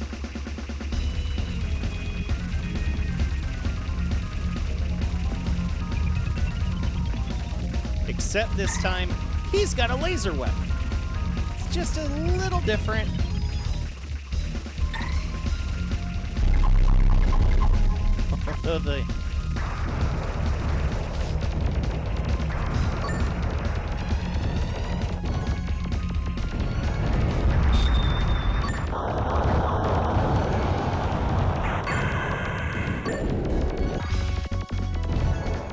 I like that you can continue to get the power-ups. No, I didn't want that power-up. Did not want. Did not. Yes, I want that one. Oh, so much better. The only regret is not getting the STV multi yet. Yeah, man, it's I think the STV multi pound for pound is venerable, man. It's got some heaters on it. You got Virtua Fighter, you got this, you got Radiant Silver Gun. Like, it's a no-brainer. You get so many good games. There's like 50 some odd games. Oh my god.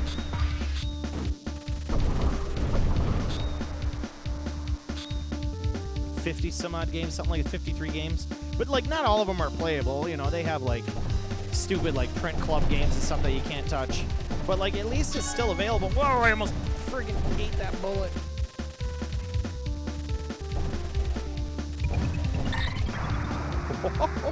It was charging its laser too. I just slipped right on by.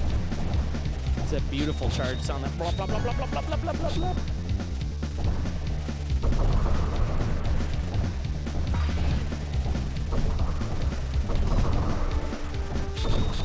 I also like the depth in audio that this game has over its predecessor. You know, it's got that real cool kind of. There's some depth to like the beefiness. It's got so much more beefiness to it. Clearly, the electric is scoring. I'm pretty sure it is. So what we'll do is we'll do a run without the electric and see how much better we can do. Oh, there was like a hidden item there. That was interesting. I saw like a flashing tank. I'm gonna have to look that up on replay again. All right, and then it like assembles this whole thing. All these like pieces fall. How cool is that?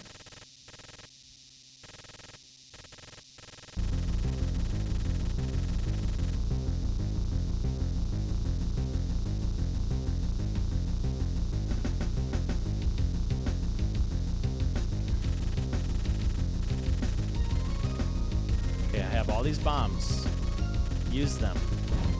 I need to use them. Yes. Oh, what got me? What freaking got me? Now I need to find out what in the hell shot me. It's probably something dumb and I just didn't even see it. See, there's like chunks coming off the ship and like little sparks. So cool. Stuff falling into the ocean.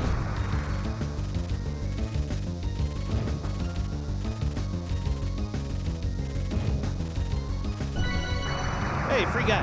All right. Bluetooth. So cool. All right, Calico 3333, you're out the door. Have yourself a good evening. Thank you for hanging out with me and the chonks. Yeah, Radiant Silvergun carts are not cheap. I mean, hell, you got Sokyo Guarantee. I mean, come on, man. What's there not to like? There's so much goodness on the STV. Winter Heat, Decathlete. Woo! Those two alone for me, like, hot. You get Die Hard Arcade, you know?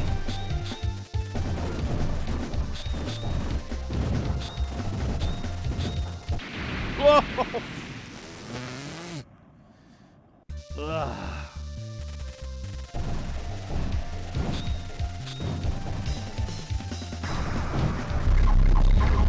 Oh, that beefy laser sound. Whoa. Just clears the screen. Oh my god. All these freaking bullets. You can't do anything with it. It's like the electric just doesn't kill him fast enough.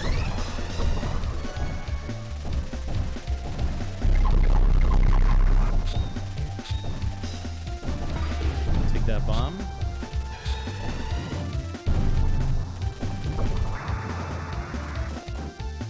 And I'm fascinated because I haven't played Sengeki Striker in a while, and a lot of the reason is just because it was not compatible with my my current new Astro City power supply. So like now, it'll be really refreshing to play it again because it's been a good year. Like since I've messed with it and streamed it, I've just been looking for a good reason to do so. And if there's any good reason, it's today. So we finally have, you know, the trilogy of all the games together, which is really cool. Dude, seriously? Get out of here. Wouldn't go down.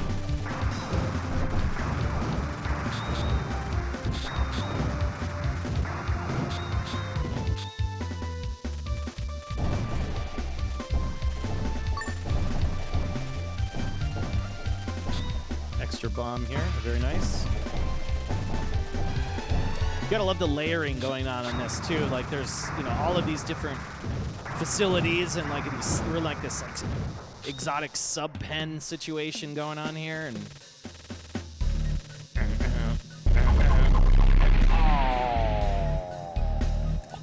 oh, get wrecked. 139,807. Not bad. I think my highest score in this was like 5 million something. Even has that very satisfying like bloop, bloop. It's an arcadey sound. It's not, you know, it's like I don't know. Even this letter style too, where there's like a bit of shading to it, where it gives you some depth to the letter, you know. Copyright Warashi. So this is 97. So this is 4 years after Daioh. 4 full years. 4. So what happened? How come Warashi just decided to be like, you know, maybe we should remake Daioh, but like make it better? And they did. This game's great. Super great. Totally unfamiliar with Sengeki Striker? Oh my god. You're going to really like it. Humongous, thank you. Big Avid Show. Is it AVID? Big at, or is it, oh, I'm sorry. Big David Show. My bad. Thank you for the follow, Big David Show. Welcome to the channel. My name's Joel. Tuned in live and direct from the Pandemicade. We're here, chilling out, playing all of the games here. I don't know where the Chonk is. He's somewhere. He was here, both of them. They're all gone. We normally have 2 arcade cats. They're kind of milling about. But, yeah, they're just not hanging. All right, let's start again. Let's see if we can crack this score.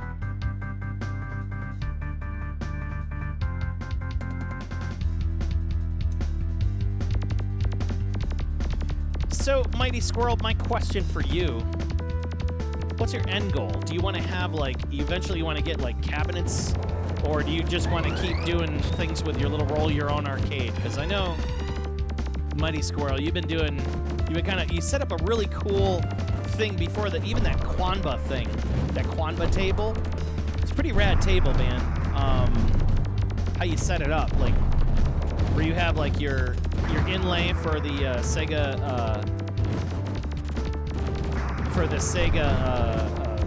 panel, which is really nice. So like you're essentially you kind of rolled your own machine, which is brilliant. I mean, I see other people doing it. What the hell killed me? No way. I'm not starting this off like this. No way. Just destroy it. So that's what you're probably gonna do. Just kind of build a collection, I assume. Crazy Swayze, we're doing all right, man. Great to see you. Crazy Swayze in the hizzy. Swayze in the Swayze. I don't know. I'm trying to sound like the kids today. You got all the Riz, right? Is that what they say? Got all the Riz. Yeah. Yeah, I don't blame you, man. Yeah, stack boards. I'm going to tell you this. Like, there's nothing wrong with stacking arcade games at all. The games? No, not at all. I feel this is a good time, like, where your money goes into these games and it stays in these games. And if not, you'll make a little extra cash. Do not mistake me for telling you that these are an investment. They are, because they cost money. Yeah, they do. And trust me, there are some pretty expensive boards I have here in my collection. So I don't technically see it as that per se, but I see it more as an investment in the quality gaming you're going to get out of these games, for one. 2, just knowing you got the real thing. 3, playing it, the feel. You're paying for the feel. I think at the end of the day, all this retro shit that everybody's buying, all these old systems and stuff like that, and, you know, scalar technology, what have you. We're all just trying to get to that zero lag, that the feel of the game, the quickness. So that's what you're buying. That's what you're buying here. But it is nice though, like where if I buy a board, I know I'll generally get my money back on it, or reasonably close to that. Now, recently I had a PCB sale. In fact, I still got a couple boards for sale. And like, I sold everything cheaper than I bought them for, but not by much. Like, it was more of like a look at the market price and go with a reasonable approximation of the market, like minus all the eBay and taxes, and then base my prices on that. And I can tell you for a fact, I sold everything. I sold almost every one of my boards within, at least my first 2 rounds of boards, I sold them within 1 day, so that's the thing. Like, if you're looking to get into this hobby to make money, you're you're barking up the wrong tree. But I definitely do see, like, the whole thing is like it's the deals, man. It's the deals and the friends along the way, and the feeling of the games and having the real thing. I think that's priceless. I mean, it's amazing how many times I play stuff on emulation. It just doesn't feel exactly the same. Damn, I roasted that thing. Doesn't feel exactly the same. That timing that you just can't get. I mean, Mister's getting really close though, which is nice.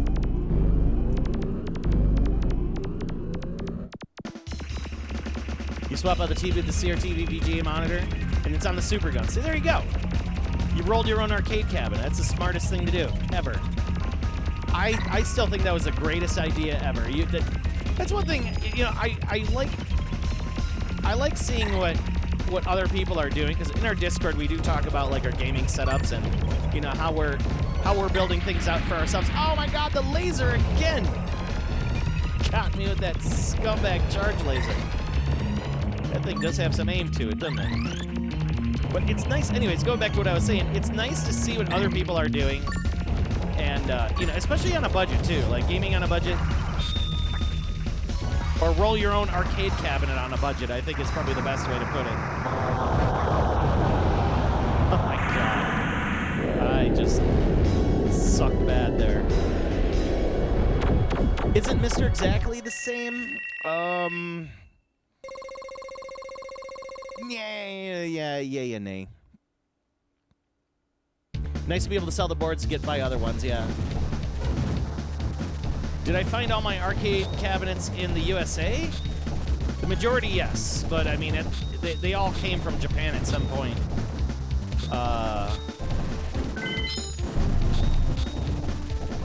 So, for example, my, let's see. My Neo Geo. Whoa! What?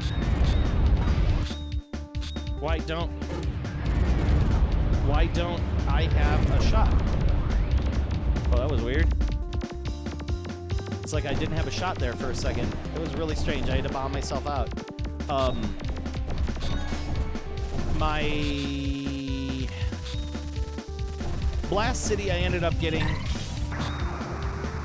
as a deal through I was selling a bunch of stuff at Galloping Ghost at like a trade fair. I was selling my Nintendo collection, in fact, because I was at that point where I'm like, okay, it's time to cash out, and I was buying a house, and my first Blast City was I got it for $800, and it came with a newish monitor. And it was just an honest sale. It was just a really honest sale, which was nice. Ended up just going not too far to go get it either. It wasn't too far at all. Bought it from a really great person as well. For those that do know, Pete Hahn in the arcade world, it was my first production Blast City cabinet that I use still today was Pete Hunt's. And it's cool. It was a really cool moment when we had a full circle moment where he came over and we did a stream together. And he got a chance to play back on his old Blast City, and he's just like, man, I'm so glad like I found somebody that really loves it. And Lord knows I put a lot of gaming time in that Blast City, that's for sure. So let's see, the Blast City that was in Chicagoland. I found the new Astro City I'm playing on now came from California. It was a redo. It was like a repaint, like a refurb.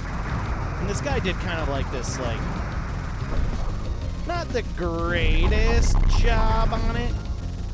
Like, there's paint chipping off of it, and I mean, at least like there's the majority of the stuff that needed to be repaired is repaired on it. But Lord knows I put so much time and effort into this cabinet. So there's that. The third cabinet, let's see. The Vuelix I got from New York. That was like right before the pandemic. We had the Astro City 2 I found on Yahoo Marketplace and ended up getting it for $700. Pretty much somewhat untested. About as tested as you could. So we got it. It was nice to get that, and I had to import that one, and I'm kind of glad I did because right after that the prices of like cabinets went through the frickin' roof.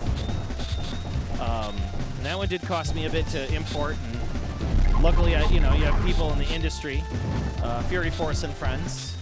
Whoa! From Ground Zero. Whoa! From Ground Zero in South Carolina, doing the Lord's work by importing cabinets, and he imported mine and helped me ship it to Chicagoland. So there's that. Oh, give me a break. Don't break me off a piece of that Kit Kat bar. Just clear the screen. So there's that. Then the Astro City that's next to me, in the far end of the row. That one I ended up finding on arcadeprojects.com, and it was like one of the least like cabinets in this guy's arcade, and it was in South Dakota of all places. So I had to rent a minivan and drove all the way to South Dakota overnight to go get the cabinet. So it was like 9-hour drive to South Dakota. Easy drive, really easy drive, way easier than I thought it was ever gonna be. Oh, look at these little dudes.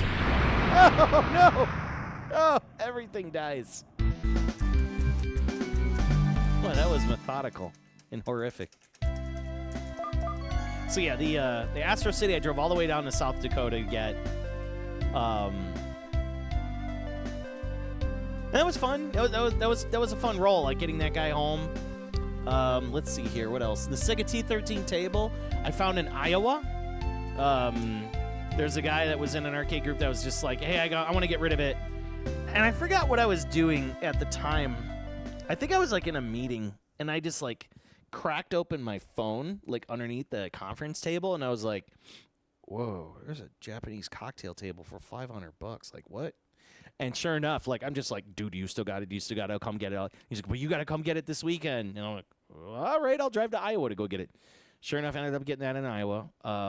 And then the second Blast City that I got from my buddy. He's going through like a family situation where he had to get rid of a bunch of equipment, and he's just like, hey, dude, I'm going to give you this cabinet for a stellar price, including some stools, and as long as you take care of it, I need you to love it, take care of it, come get it. But you got to come get it this weekend. So again, I had to drive up to North Michigan, go scoop it up, got it in parts, and restored it. Still got to do the monitor on that one. Let's see. The Sega Outrun. I found that one on No. I found the Outrun on Outrun Mini cabinet.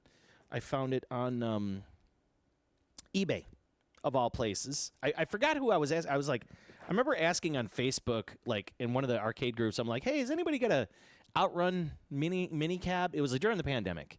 I'm like, I need a project.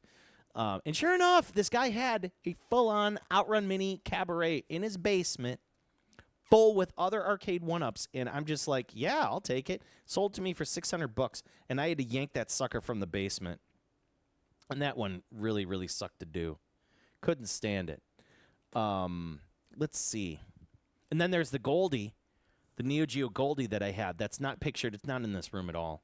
The Goldie is in my office, and the Goldie is like my prize cabinet. I really, really love my Goldie. But, yeah, you can see all these cabinets in here.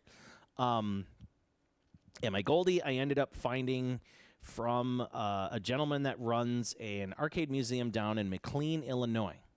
And he literally runs the town on arcade parts. I'm not joking. This guy he's amazing. Him and his father and the whole thing. He ended up selling that Goldie to me. It had it's perfect. It's an absolute perfect Neo Geo Goldie cabinet. It's just a gorgeous cabinet. Yeah, and I had to drive all the way to the tip of the bottom of Illinois. So it was frickin' 6 hours. 6 hours, 7 hours, something like that. It was stupid. Just to go get this thing. Never forget. Oh, yeah. If anybody wants a super solid cap more stable than your table cap setup, check out the Quamba. The Quamba 2009. I'm telling you, that thing's awesome. It's that table with the fight stick built into it. Woo! People were saying that they were putting 25, 27-inch CRTs on it. There's your arcade cabinet right there. Yeah, you wire up your own panel. This game rules. You feel the hardest part is avoiding all the other lame weapon types. Yeah, like the lasers and stuff like that. That I keep getting knocked out on. Art damage. You ain't kidding me.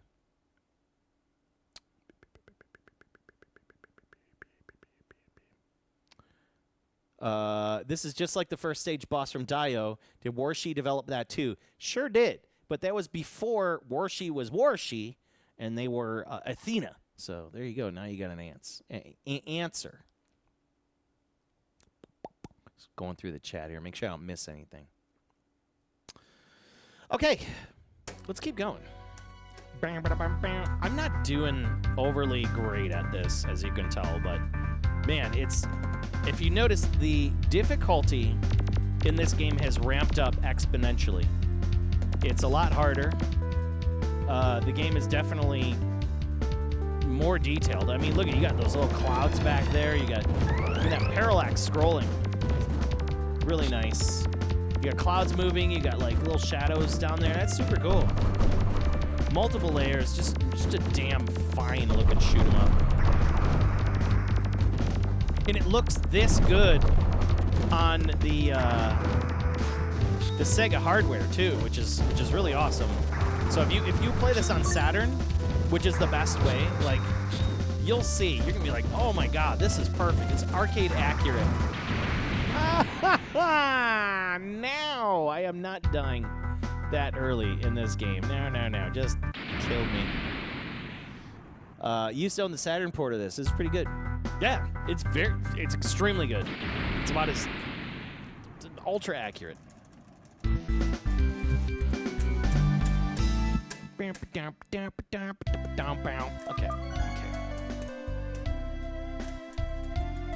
Come on.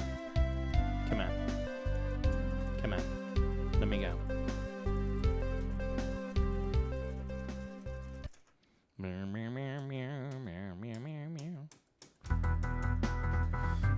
I don't want to die like that.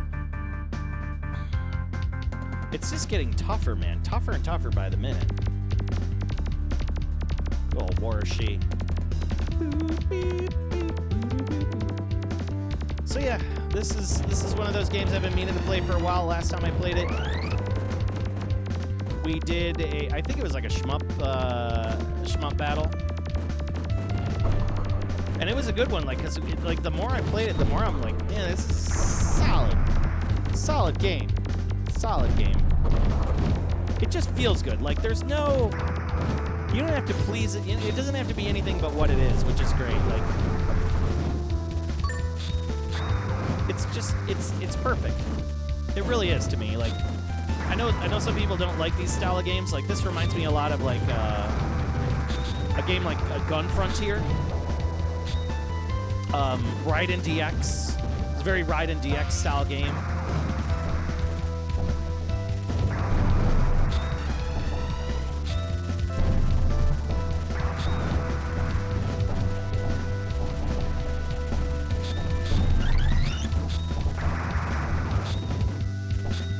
I do love Raiden DX. I do love me some Raiden. But it's very Raiden-esque just due to the fact that you have those chunks and parts like falling and hitting the ground.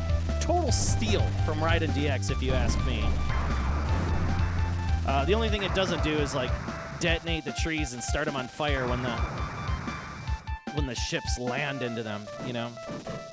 Which I always found is a really neat effect of Raiden DX is like how they change the landscape. Yeah, the lightning does rack up points like crazy.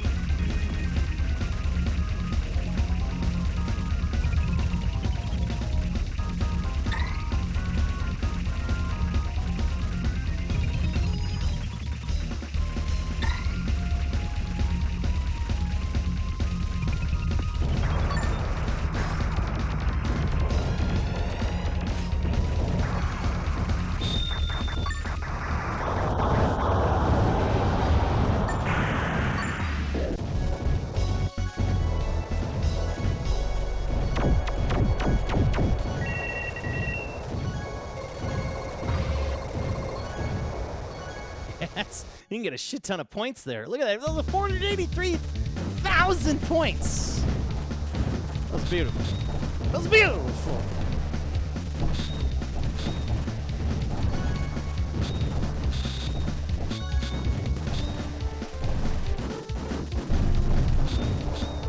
Look at those. Look at that lightning just do its work.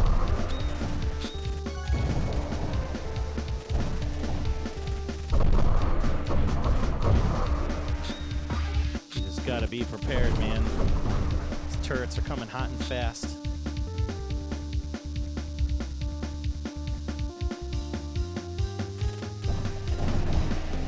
Stage looks similar, doesn't it?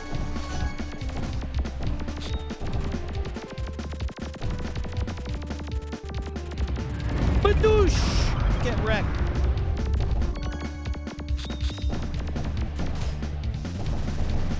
Go back to that lightning. Those points.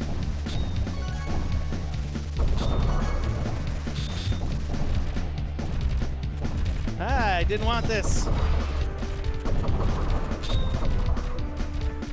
These missiles, man. Missiles are extremely powerful, though.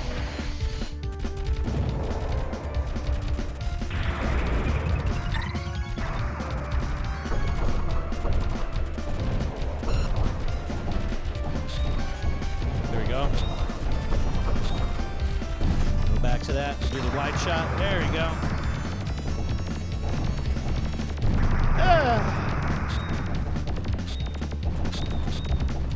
Those little LEDs.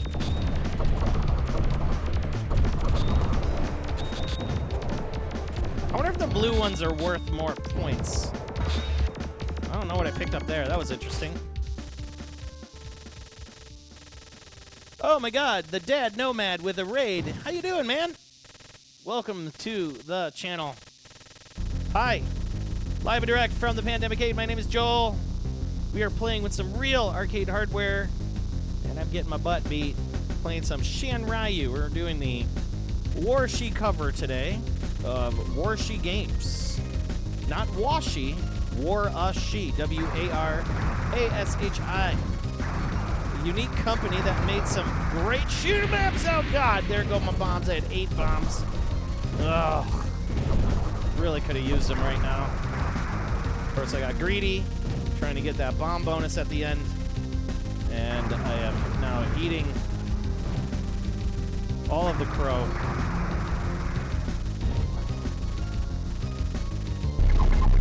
Yeah, piss off. Chow, chow, chow, chow. Just gonna let that lightning run up that tab. It sure ain't Walshi.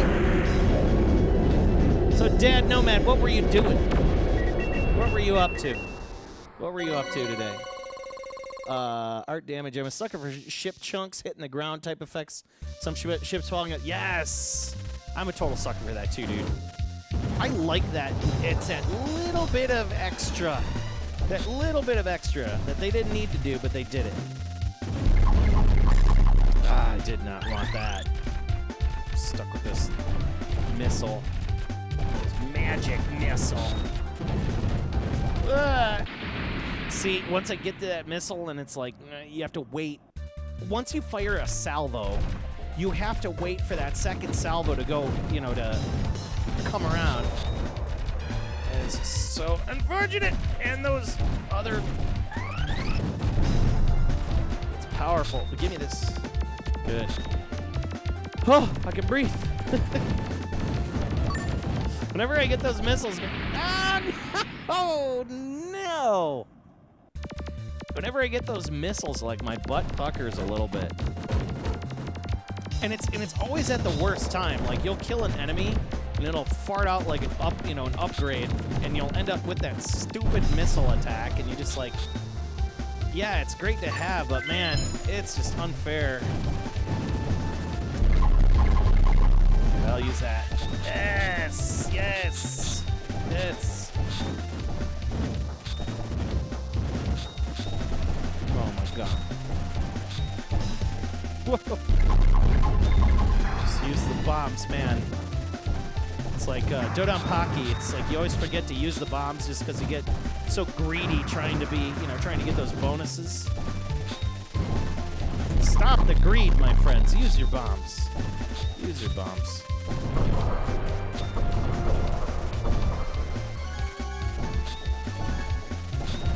It's like I wanna pick up all of the little LEDs and fragments and stuff like that to get me. Oh, I lost a bomb. It went behind me. Damn it.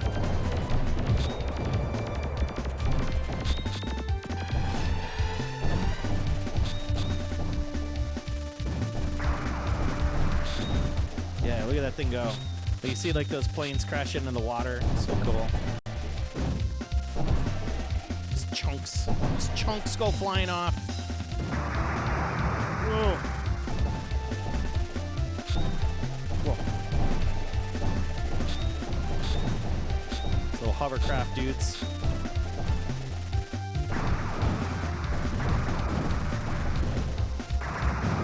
2, 3, 4, 12, 5, 6. Let's try to keep collecting those things. They're worth the money at the end.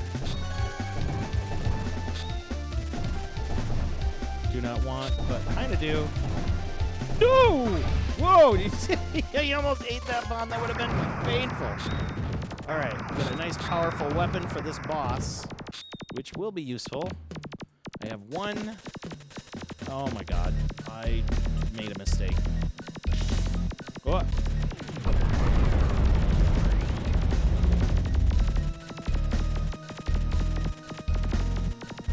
Similar boss, eh? Look who it is. It's our friend from Daioh. And watch, he'll do that.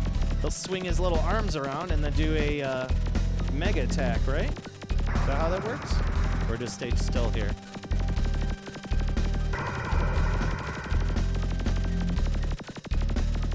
Just stay still.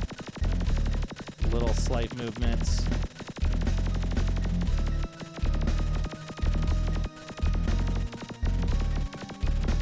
Oh my god, no! No! I knew it was coming, I just had no bombs. That guy's brutal.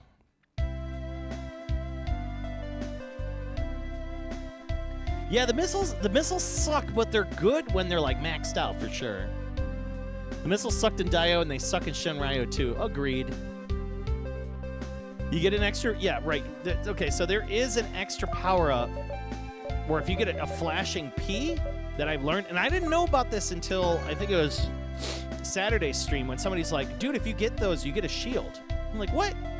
In Daioh, your ship like has like a little, It's like a, it's almost like a, it's like a star. So like you're flashing like all crazy, and then you can take that extra hit, and yeah, you get a beating.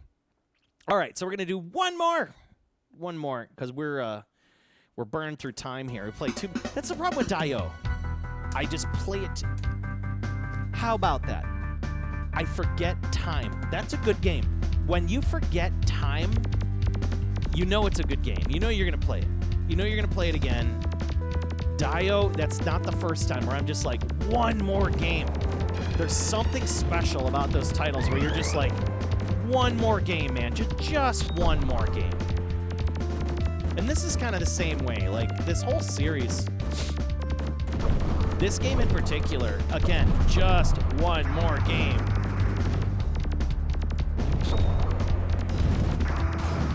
All right.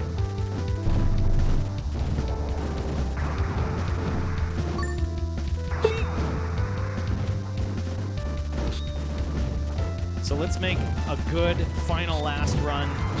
Hopefully I don't die early or something like that. So let's just try to roll through this. If I can get a good first boss without dying, I think we'll be doing all right.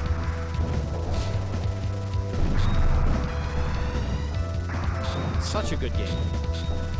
Such a good game.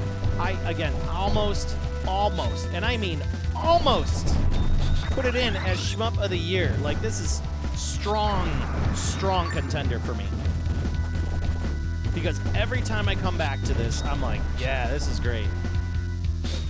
But there's just too many games, and I'm just like, what do I go back to the most? I had to put in Fantasy Zone, because Fantasy Zone was like the shoot 'em up for me. For almost all of 2022, 2023. It's crazy to even say that those years are gone, you know. I will put sex in the entry for you if you want. And thank you, Crazy Swayze.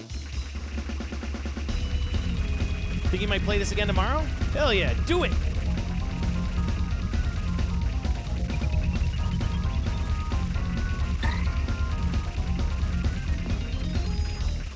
Look at his laser dick, it's over there. This game's just fun. It's just, yeah, it's solid fun. It's unbeatable fun. Those bombs. Could use that blue.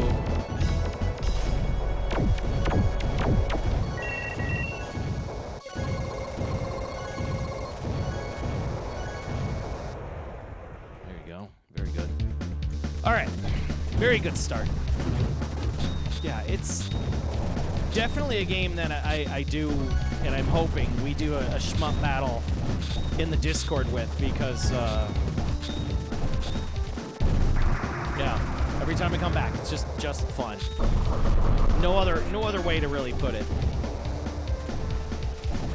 And it's hard to find games like this where you're just like, man, I'm glad I got this one, you know. And no matter how many times you sit back down again with it, you're just like, it feels like a new game, you know. Its difficulty comes out and just slaps you in the face, and you're like, okay, cool. But it doesn't feel too horrible. Like, it doesn't feel like where the game is so punishing that where the difficulty is like the main course, a la, you know, something like Tetsujin O, you know? That's what I think is the difference between this and something like Tetsujin or Tetsujin O. It's like, this isn't the most difficult. You know, it's actually achievable, and you don't feel like you're constantly struggling, you know?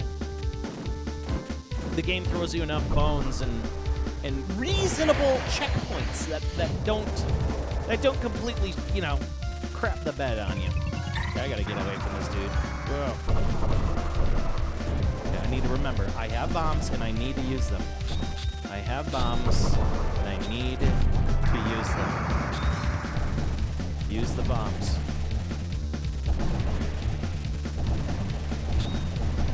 Damn, I couldn't take that thing out.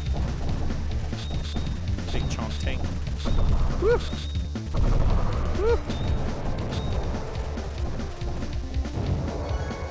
Yeah, always feels fresh. This game always feels fresh. It's like a, you know, almost in the same level as, again, that Raiden DX, where like that difficulty where you're not always just fighting patterns like cave games where you're just like pattern after pattern after pattern, or at least some predictability. Like there's some predictability in this, but nothing that you're kind of like you struggle with. But it will offer you good struggle. Okay, use my bombs when I need them. Don't forget to use them.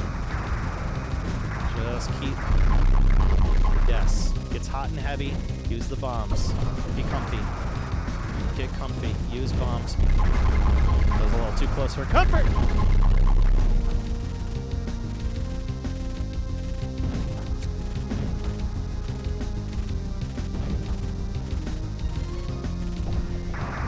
Yes.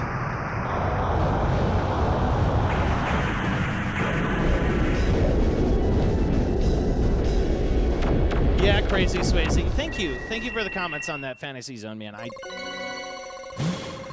And you know, it's funny that the only other person that beat me was somebody that was able to beat that final stage boss. The final stage, like, extra... That dude's impossible. I don't know how... I have to figure out the secret to beating that thing. The final stage boss in Fantasy Zone. Like, it's the final attack of it, too, which is the worst.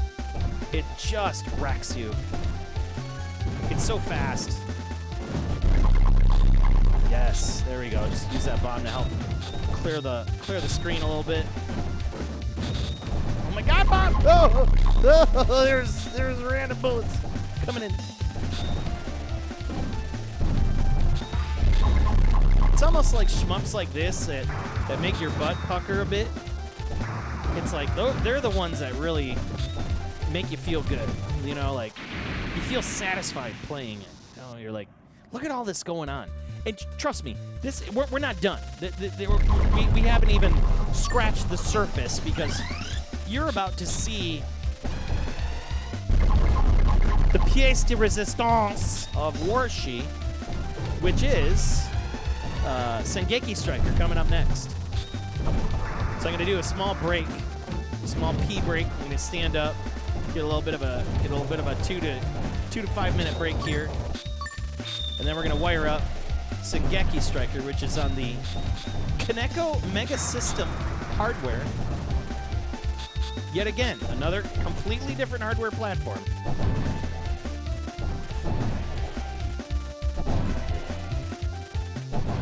Yeah. Whoa. Gotta shoot him when it's shooting its little babies out at you. There we go.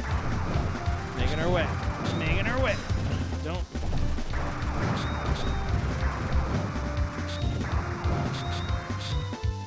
Totally are LEDs too.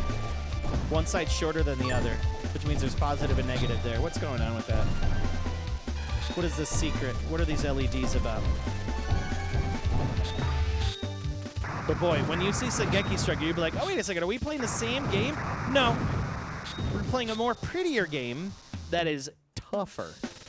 Beyond tough. Like, Sengeki Strikers, I don't even know how to process it. I process it sometimes. All right. Now this guy, we're just going to chill. Okay, slight movements, just slight movements.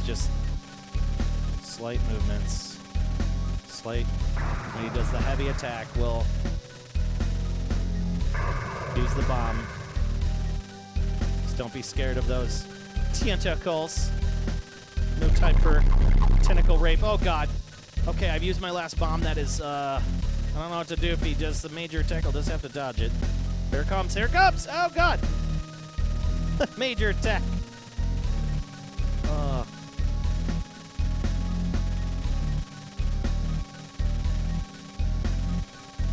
It's pretty wild. Oh, here, major attack. Oh, my Lord. It's pretty cool. I use a lightning on all of those tentacles, and they're just like going up and down all of the arms. Oh, I didn't even know how I even found the fruit. Wow. Yes. We'll take it.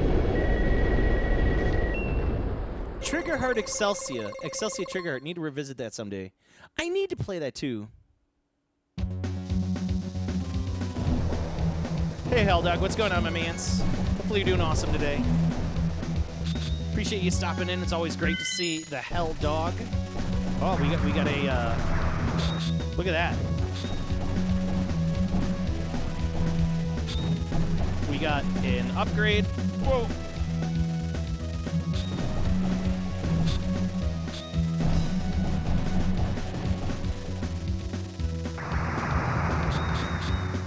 Goodbye, square-looking thing.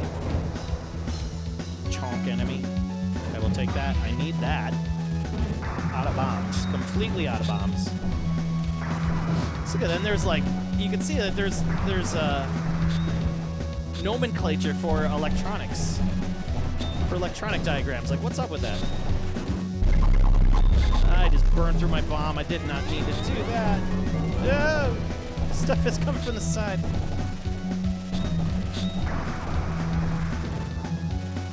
Good final run here. Okay. Take one at a time. One at a time. There you go.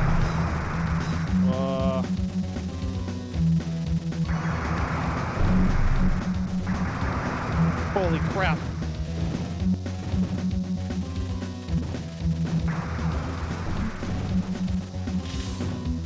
Oh, I had a shield. That shield saved my butt.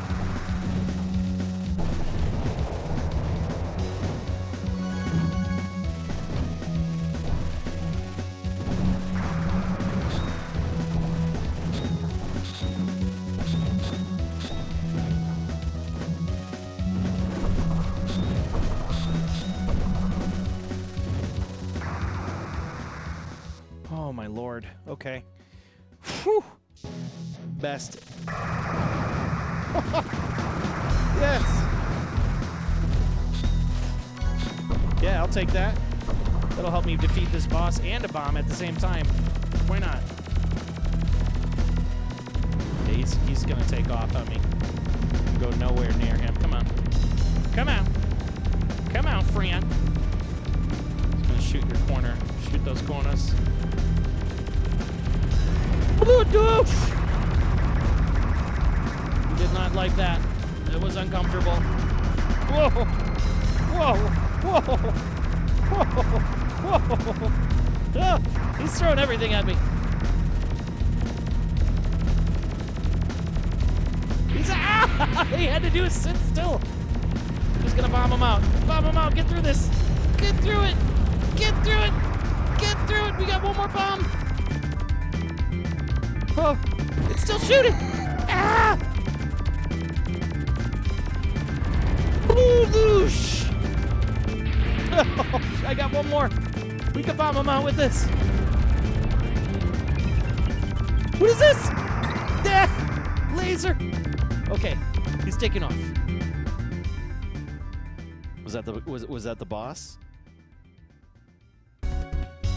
That was stressful. That was very stressful. We've done it. Pile those points. Yeah, we get an extra extend. Let's go. Stage 5. All right. Okay.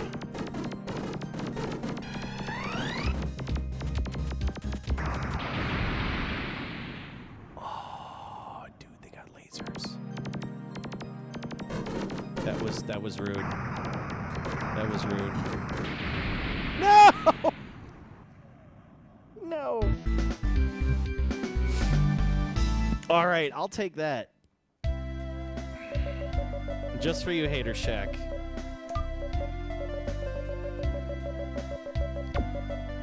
There's no sex in the champagne room.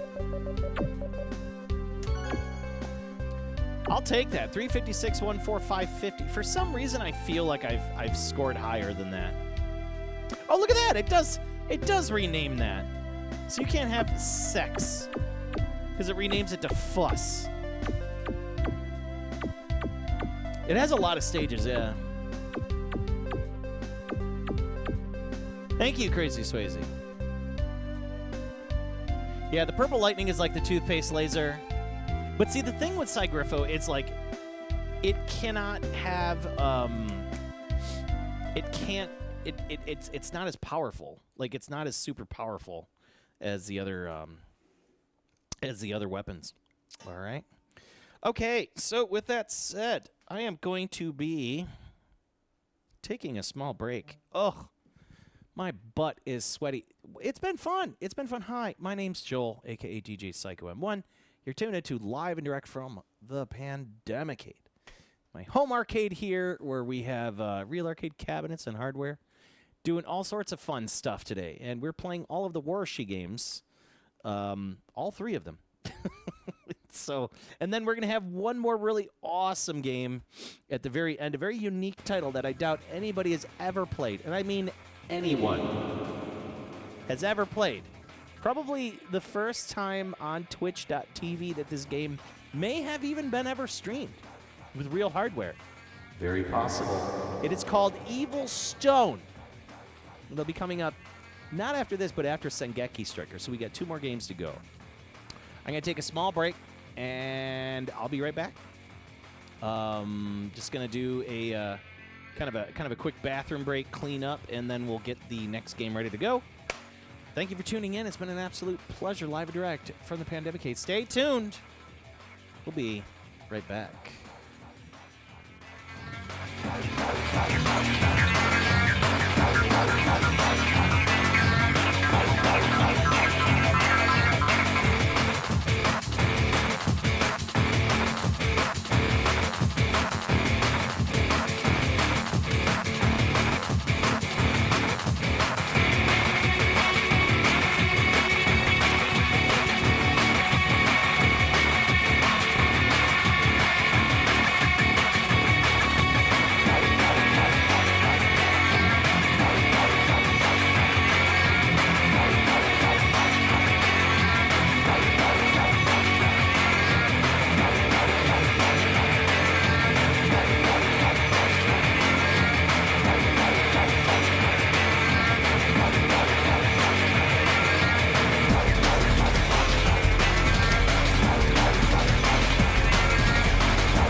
back. Hi, everybody. Ladies and gentlemen, the Divine Kelly in the house. How you doing? Well, we're back. Finally. Welcome back to another fantastical episode of Live Direct from the Pandemic-ade. My home arcade here in Chicagoland, where we stream from my eyeballs to yours. Good to see you. My name's Joel. We're about to continue on our quest of Warashi games. Warashi games. There have been 3 games total today that we're going through, and this is the 3rd. And I've been waiting to do this stream for a long time, mainly because the same team that started from Athena moved on and then eventually created this final game. And we're talking about 3 different hardware platforms. It's not like everything came out in the CPS-1, CPS-2, or all of CPS-2. You know what I mean? Like, it came on 3 different platforms. Illumor hardware, Sega hardware, and now we're in Kaneko hardware territory. So, with each game getting successively harder along the way with different subsystems and whatnot, but still maintaining and retaining that Warashi goodness, that kind of like that shoot 'em up style with like very highly pixeled, not a lot of crazy textures or like 3D rendered sprites and things like that. It's like everything's nice and hand drawn. Just a gorgeous game. Game we're moving on to right now is called Sengeki Striker. This is a unique, interesting title that I doubt a lot of you have ever really probably played. And it's been a while. I haven't been able to get this one streaming for a while, so I'm really happy to finally get this one streaming. Thank you, Adblock, for updating every single day. It just, for whatever reason, Adblock updates like every day. What's up with that? Oh, this also is 1997. And it says publisher is Kaneko, which is funny. What is this buzz going on in my pants here? Okay, 1997, so I don't even need to change the year. So let's just put that there. Check out this attract mode. This attract mode's pretty crazy too. Hang on, let me just have a minute here while I make some quick adjustments. Oh, stop it. I think it's time for me to get some new headphones. My headphones are buzzing uncontrollably. Okay, I think that looks good. And then I have to bring up the brightness a hair with this. Give me a second here. Pre-clamp. Make this nice and bright. There we go. That looks much nicer than it did before. Cool. All right. I think we'll be ready to go here. Thank you for waiting to make sure this looks great. That wasn't long enough to burn food or take out the trash. No, that was just long enough for me to get my pee on, because I usually just drinking water all day. That's the new thing, just trying to drink as much as I can lately. All right, so 3rd game. Let's get moving. Thanks for hanging out with us today, Dan. Good to see you. Good to see everybody in the stream today. We've had all the regulars. All the regulars are here, per usual. And I love that. Now, this game does have some dirty-sounding audio, so be prepared for that. I'm going to try to bring it down on the board. Because the last time we streamed this, it did not give me good audio at all. And I had to really... Yeah, it's like all the other Sheinryu games. It's like all the explosions are super overblown. Same as the audio too. It's like somebody cranked up the bass on the actual game itself. And there's no control over really fixing that. It's just, we're just stuck with it. So good, I brought the bass all the way down. It doesn't help.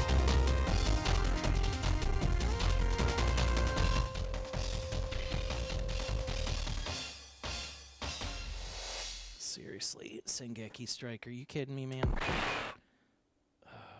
Bring you down here. this. Just making adjustments, so hold tight. Hold tight here. Make sure we got some audio.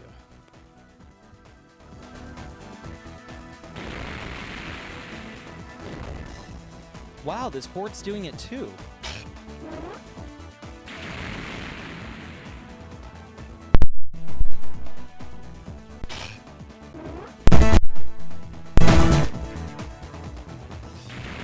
Sorry about that.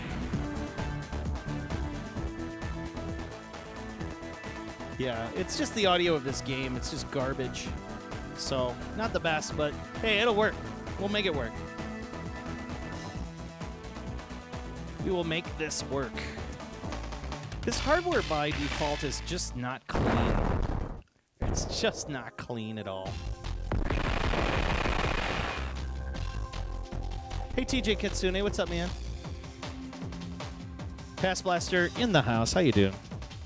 So anyways, Kaneko, Warashi, what are we doing here? We're playing one of the toughest damn games that I do have from them. And it doesn't have auto fire. Hang on here. Maybe there's an audio setting in here. Oh, thank God. Easy to hard. Let's see here. 8. Almost the same exact. Initial player. So like we did. Let's reset to default. Okay. Player units 3. Da da da da da. Sound test. Yeah, there's no volume adjustment for this, which is really disappointing. Cause like. Yeah, it's like it's cranked up all the way. So don't expect perfect audio out of this thing. Yeah. And it's funny because I was playing Sivern on this hardware not too long ago, and it sounded perfect. So go figure. But this game is used in Japan only. Sales and export and operation outside of this territory may violate international copyright. Okay, so come and sue me. Let me get the police.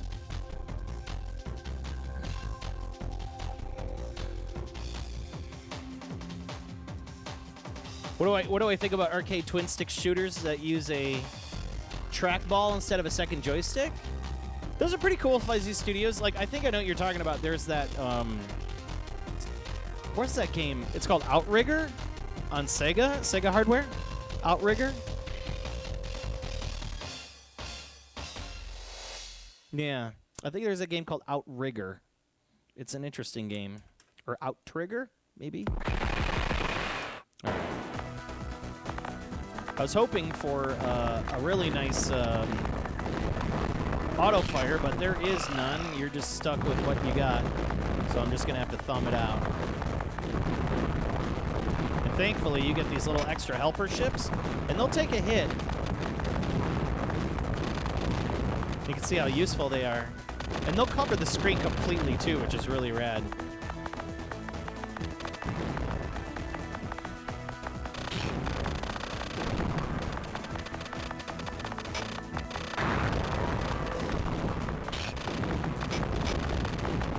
Look at those dudes go. Oh, my God.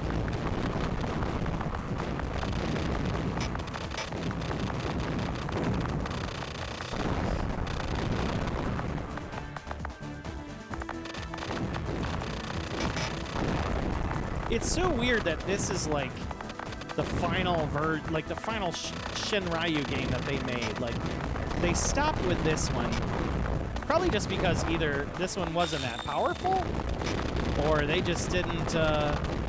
Maybe they just went under. Who knows? This game is a bit chaotic, though. It's not for everybody. That's for sure. And it gets to a point where it's almost so it's impossible to play.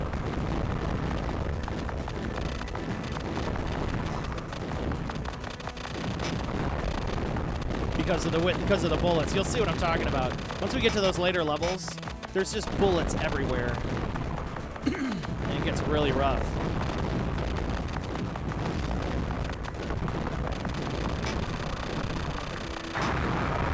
in the room, we just had ourselves the past Blaster jump on in, who is another Arcadian just like us. He'll be opening up a brand new version of his arcade with him and his buddies soon. Flippin' great pinball down in Tallahassee, Florida. Might want to look them up. I highly suggest it. He also runs a really cool podcast by the name of Podouken, Podouken, and he records, him and his buddies put together quite an awesome presentation.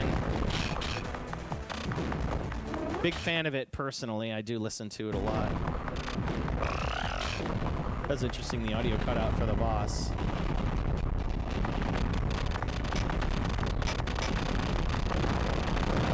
Look how many freaking bullets are coming at me, man. Oh my god. There's just too many. There's too many bullets.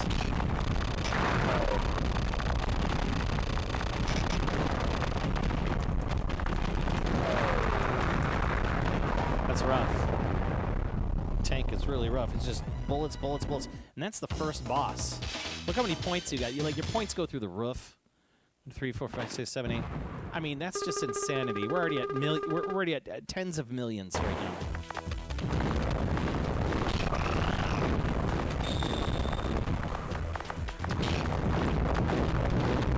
Now I'm curious because I was playing Sivern not too long ago on this cabinet, and it sounded perfectly fine. It just makes me wonder if this game is just overblown. I'm going to plug it into my other cabinets, though. But, I mean, I know that every time I plugged it into something different, it's always this game just ends up being a little too loud. This hardware in particular.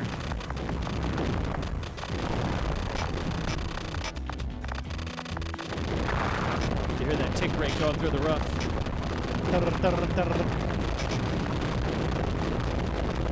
And there's no bullet cancel, so that means, like, you kill the enemy that shot a bunch of bullets at you, those bullets won't disappear like most shmups.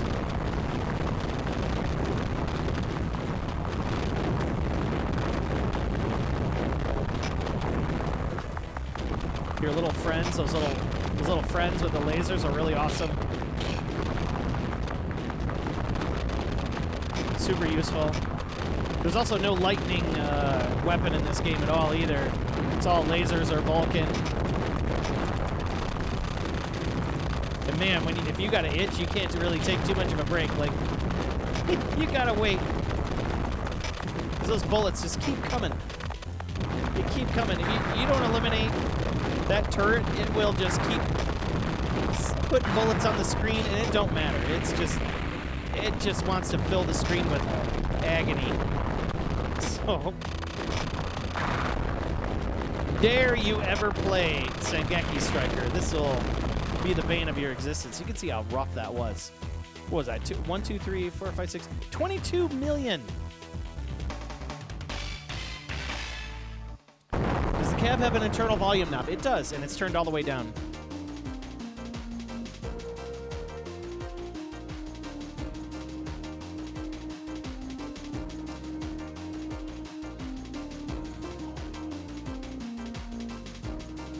Out trigger, yes.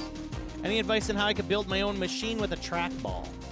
Yeah. I mean, you get a trackball, you get it in there, and you find something that works with it. I mean, it depends on what you're building. You know, like Sega stuff requires I/Os, special cabling, the game itself, the PCB, you know, or stuff like like Arkanoid and stuff like that, anything that uses analog controls, you know. I mean, everything can be wired up. It's just as long as you have the right equipment connecting to your arcade hardware, you know what I mean?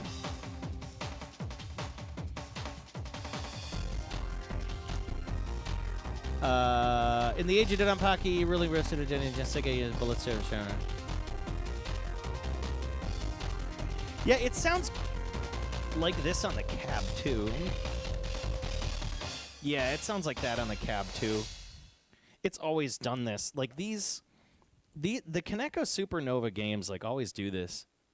I could get my Sivern and plug that in. And I'll probably do the same exact thing. I don't believe this is... I know this isn't a what's its name? I don't believe it's a -5. Like, it needs -5. I mean, maybe the board requires it. Last I checked, I didn't think this Kaneko Supernova stuff required -5. That's the only other thing I can think of that would, you know, cause this issue. But, like, it's only this board. It's only this game. I've always had issues with this, with the Kaneko Supernova hardware.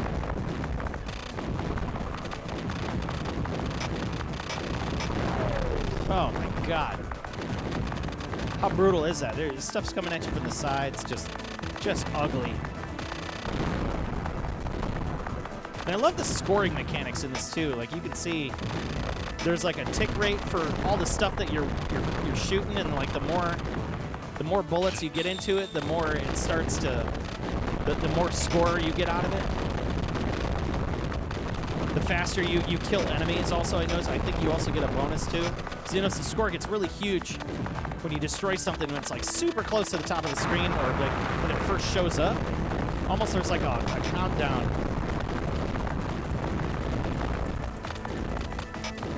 These nasty enemies. And I did notice there for a second, there's some colored bullets I can destroy. I don't know if there's like what that does for me, if it does help, but being able to destroy bullets is, of course, removing any bullets from the screen, of course, is helpful. Whoa.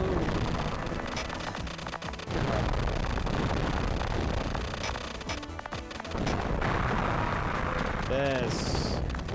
Very nice. Again, a very pretty game. Lots going on the screen. They're definitely keeping you busy. There's no pattern in this either at all. Like, all the stuff you're seeing is all randomized, so it's like, you know, I hate to use the word roguelike, but you know, the game kind of plays like that a little bit, where, you know, your bullets are always coming right at you, no matter what. They're always aimed directly, no matter where you are on the screen.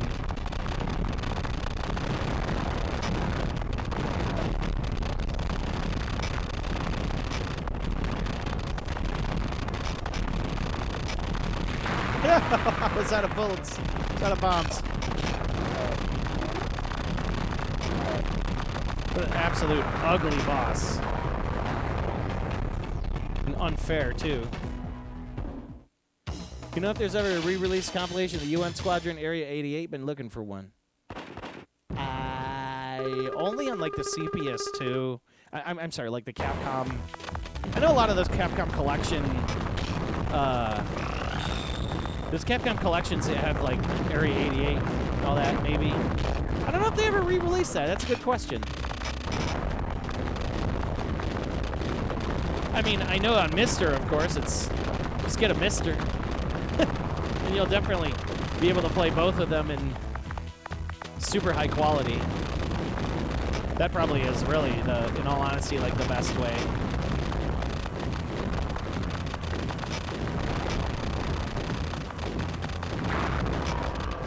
Oh my god, what a mess.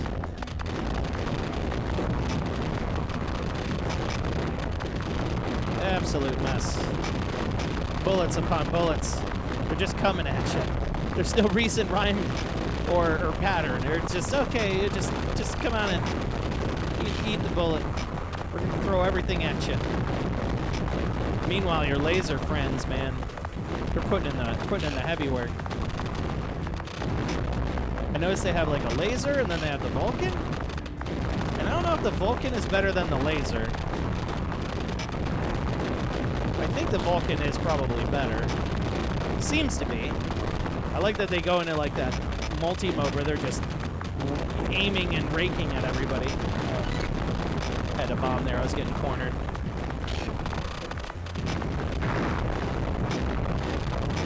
Nice explosions. My God, these bullets.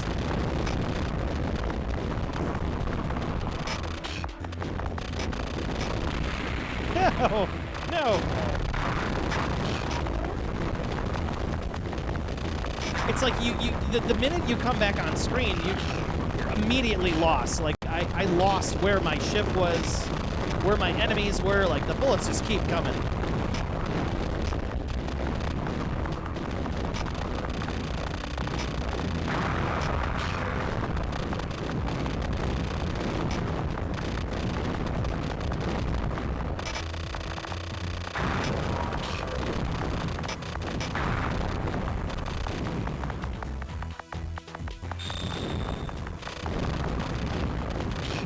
Yeah, we're gonna stick with the Vulcan. There's no other like bullet, like shot types.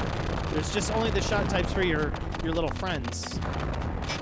There's only 2 of those, and then just power up and bomb.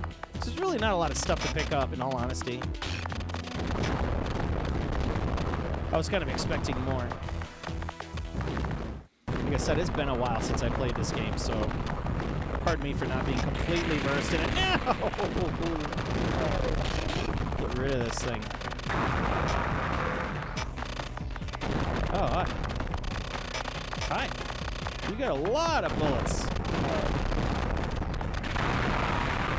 What? What? And it took me out. Getting further and further each time. Probably gonna grab a cheap SNES port if you can find it. Nothing like the nothing modern. I gotcha. Be a good candidate for the Capcom Arcade Stadium.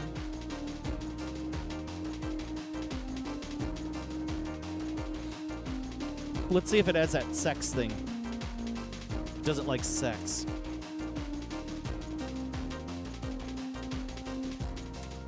Also, another thing I noticed here, the score screen is a little different audio, which is kind of cool.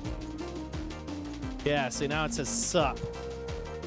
instead of sex, it changes it to sup. So there you go, Kaneko. I mean, Warashi, 1997. Keep going. Throw another couple of these in, and then we're gonna move on to the final game of the night. Just because the audio is really is trash in this. I would like to see at least the stage 3 boss.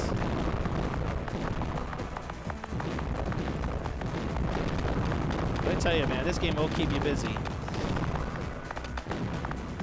I mean, look at that. Before I could even get to the other side of the screen, that tank was already aiming at me. It's just like, my God. What do you do? I almost feel like this game, to a degree, is a little bit of a sloppy mess. Like, they just kind of threw everything at you at the time. Or maybe this is just kind of towards the ass end of what Warashi was up to. Clearly, Sheinryu and Daioh are much more healthier alternatives.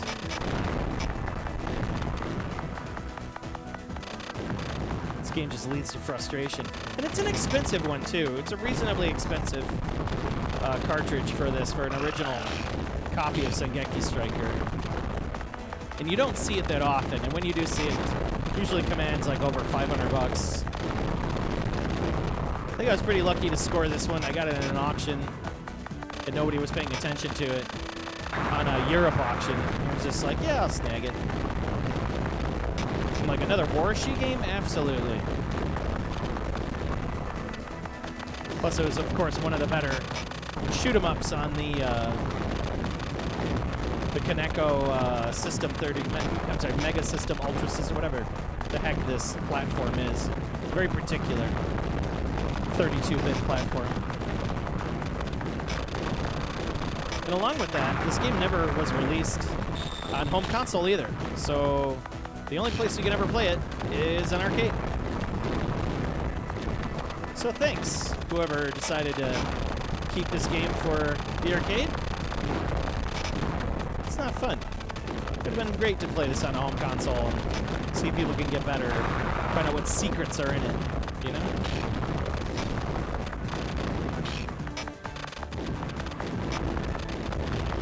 It sounds like a typewriter too, like a teletype. Look at that. As you're trying to dodge bullets, like coming forward at you, there's always like there's bullets coming at you from the side. Just disgusting.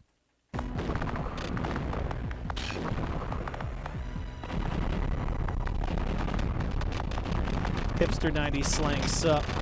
Yeah.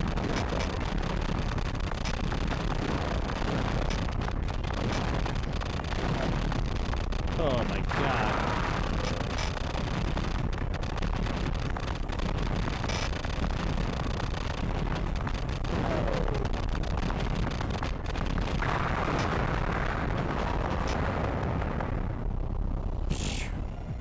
That is ugly.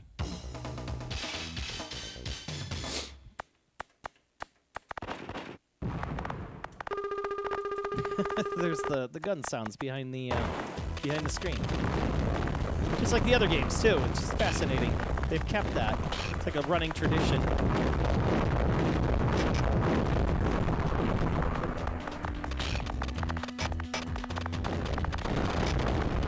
Oh my god, the bullets just keep coming. This might have been that weird time when like everybody was just trying to put as many bullets on screen as possible, like VV and all those, just trying to be like, hey, we're Dan Maku too. We'll make this great old Dan Maku shoot 'em up. Panic, more like a panic Dan Maku. You know? Where instead of just patterns, you're just panic dodging everything. And it doesn't help that like those little dudes, those little savior guys, the little helper ships, when they come back to you, like they come directly at you. So like, see how like they're coming directly at you? So like you get those mixed up. That they're like an enemy sometimes. I can see why this one was pretty obscure for what it was.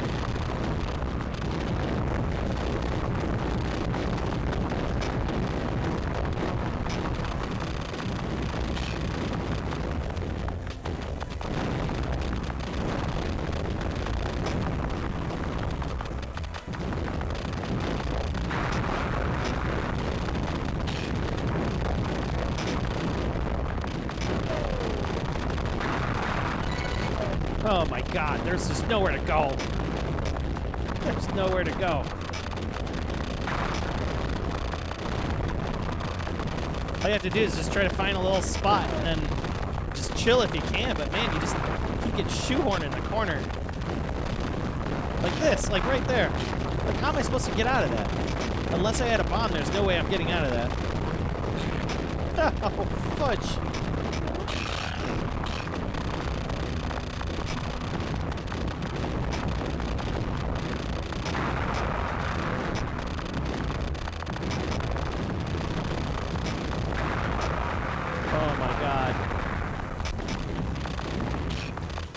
Try to find whatever escape you can, you know? Just hopefully your hitbox holds out. You just brush the hitbox, you know?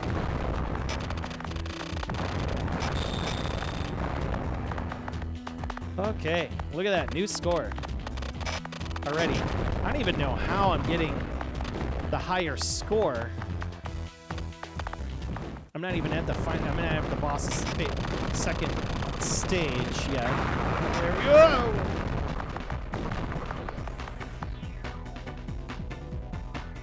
All right, we got 4. Whoa!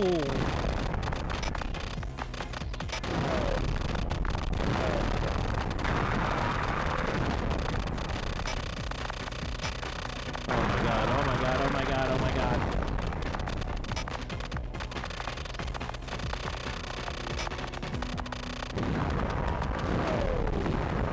Brutal.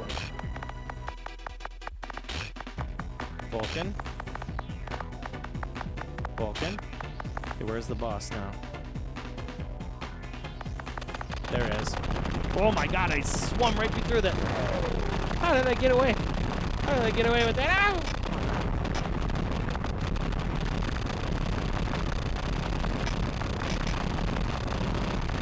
Ow! Oh! Oh! No! What a score! 61,377,000. Wow. What a nasty boss. Kaneko had a bit of a habit that the arcade exclusives, too many good games, never got home exposure. Sivern, yeah. You forgot that Sengeki Striker's Giga Wing level of high scoring into the hundreds of millions. Yeah, another personal best. Let's see if good old classic FUK works. What are we at here? Yeah, we're at 10 o'clock mark. You can see we're reaching the limits of the hardware. It's just flashing. It's throwing so much at you. See, look at it, keeps that. Anyways, the hardware's throwing so much at us that it's just flickering.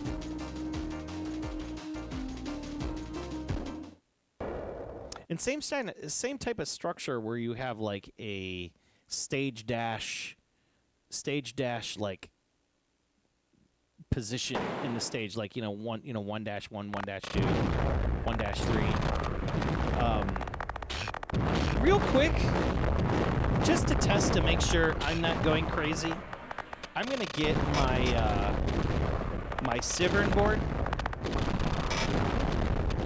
I'm gonna get my Sivern board and plug it in and test this and make sure that I'm pretty positive it's not this. I'm pretty positive this hardware is just it's that game. It's Sengeki Striker. Hold up a second. Then we're gonna go to the final game of the night, which is Evil Stone, a title that I didn't expect. I kind of would like. All right, we got a Sivern here. So let's plug this in. Okay. So these are the Kaneko cartridges. They're these little cartridge with two little leads on them, and they got a little orange triangle there. And let me get my headset so I can hear myself. And let's test this, because I know every time I've wired this damn game up, like, the audio has just been trash. And I know I've had this board redone. Like, the capacitors are all brand new. Everything's been gone through on this hardware. And changing the cartridges is real easy. You just pull the cartridge out, boop, and then you get the other one, and you just, careful. And you just line them up. Make sure that this is lined up here. Might as well just give one good. There you go. Boop and boop. And then you plug her in. Just going to do a quick test here. All right. Where is this here? There you go. Yeah, and this is a legit Sengeki Striker. Like, sealed cartridge. It even has the serial number, everything on it. And I opened it up. It's got Kaneko ROMs and everything in it. So I know it's legit. There you go. Supernova system. Excuse me. Might as well give this a rip. Let's see if this audio works here. Hang on. There we go. Yeah, audio is kind of crunchy on this too.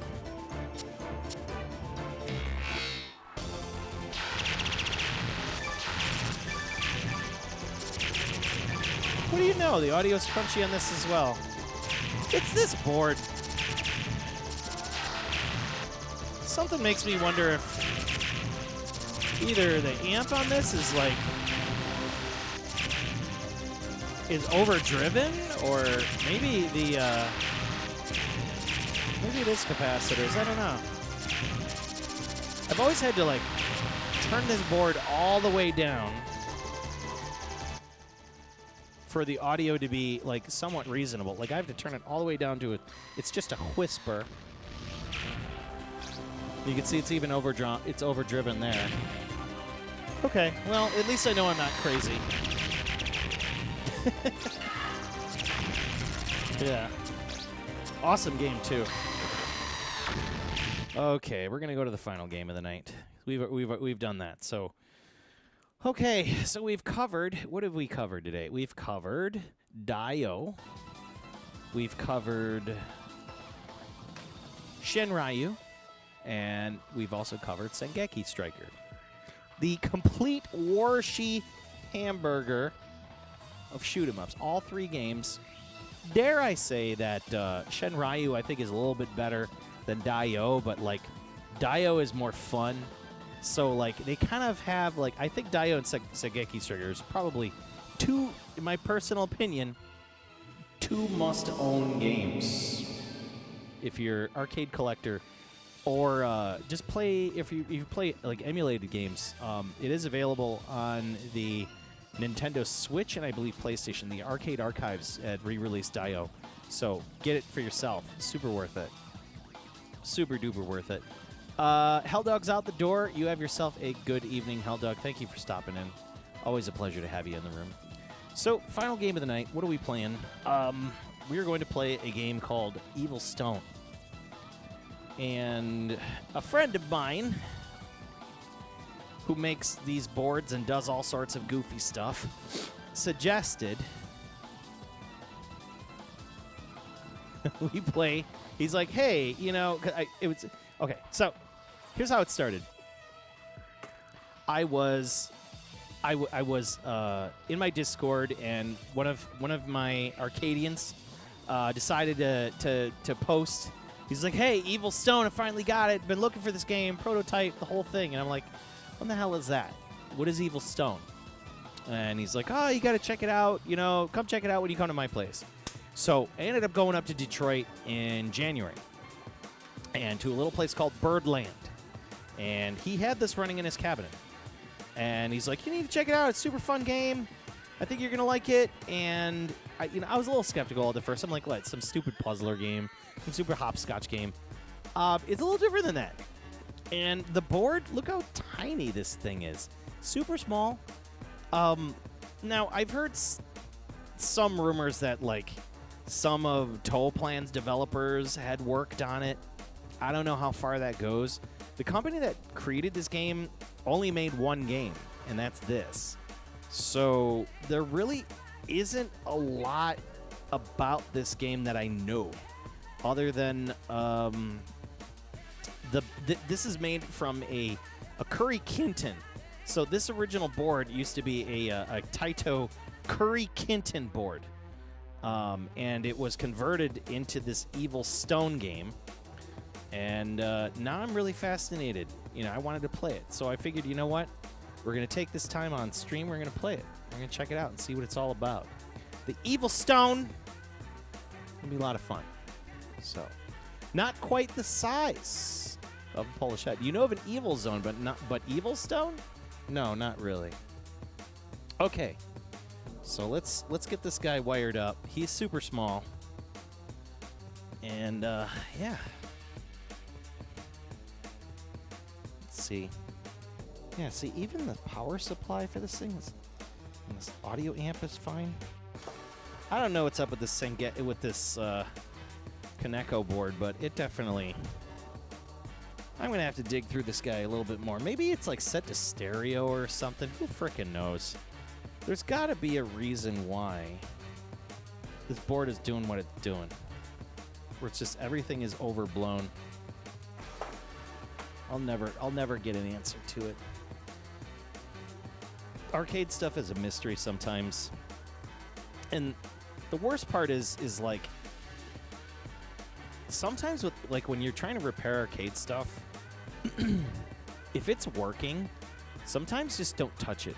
Don't mess with it, don't touch it. Like if it's working and it like has a glitch or something, like do your best to kind of poke and prod, but like sometimes when you try to repair things, you can make it worse.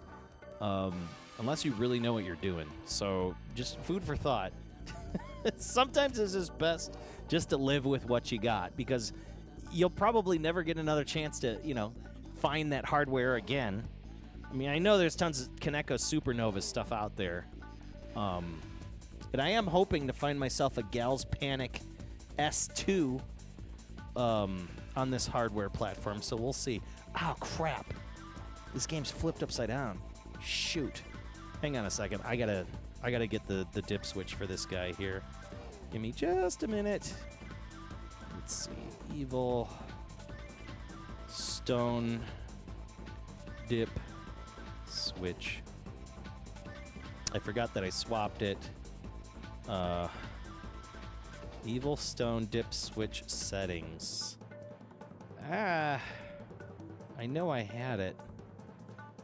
Hang on here. Evil Stone. Stone, Evil Stone, Evil Stone. Here's a Curry Kenton. Evil.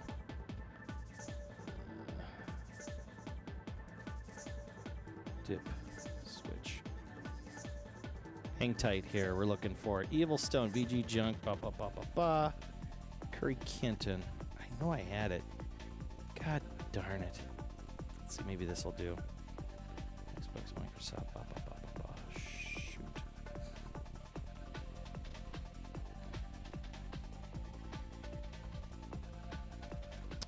All right, we're just gonna fire from the hip on this one. I know it was one of these dip switches. The question is which one. I know I set it for, come on, get out of here. Get out of here. Chonk. All right, it's probably going to be one of these guys. I'll just do a reset here. Just give me a minute. We're just going to have to keep probing. Nope. Okay, hold tight. Let's turn down those two. Pretty sure it's one of these two. No, it's not. Okay, so then it's not those two. So it's got to be this guy then. Yeah, we did it. Cool. All right. I knew it was just one dip switch. It was a 1 or 2 away. Now let's make sure that we get a good quarter in here, and then we'll get started. Good old Evil Stone.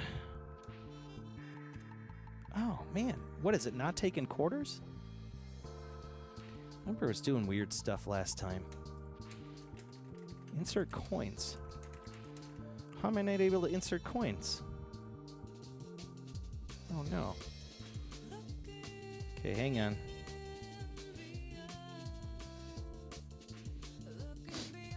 Let me do a reboot. All right. I had this playing not too long ago. It worked with my... Maybe I could just do this here. I think I could do it with the service credit. Yeah, we'll do service credit. Move it, Chonk. Come on. You're in the way. Get. Chonk. Killer. There's the audio.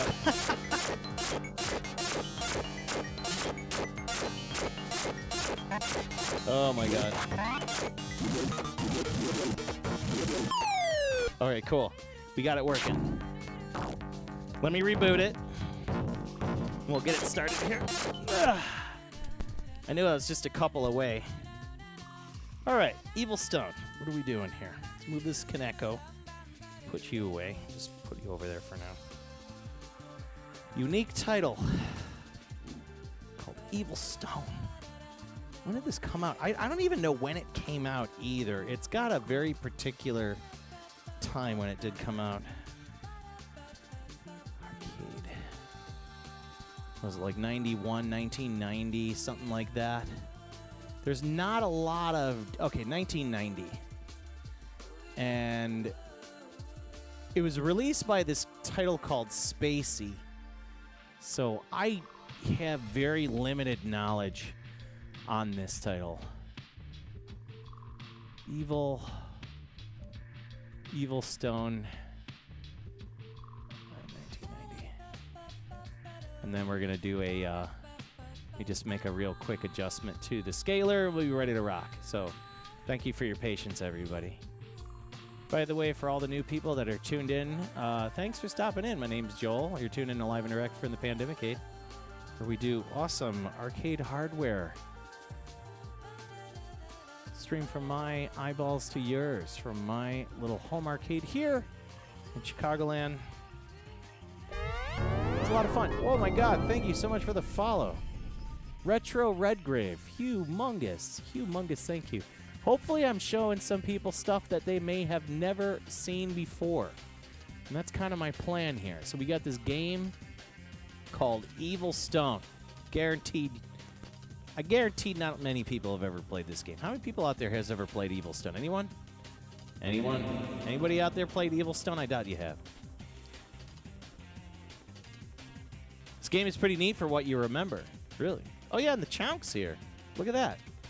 The Chonk showed up. Look at him. He's like, I'm going to check out this box. Oh, my God. Fox with the resubscription for a grand total of 45 months. 45 months. 45 months. Thank you so much. And the Chonk is here. He's part of the party. He's back to be a part of the party. Oh, yes. Such a good boy. We got him on the Chonk cam. So he'll be hopefully comfy and hanging out with us today. Let's move him over. No. Oh, my God. All right.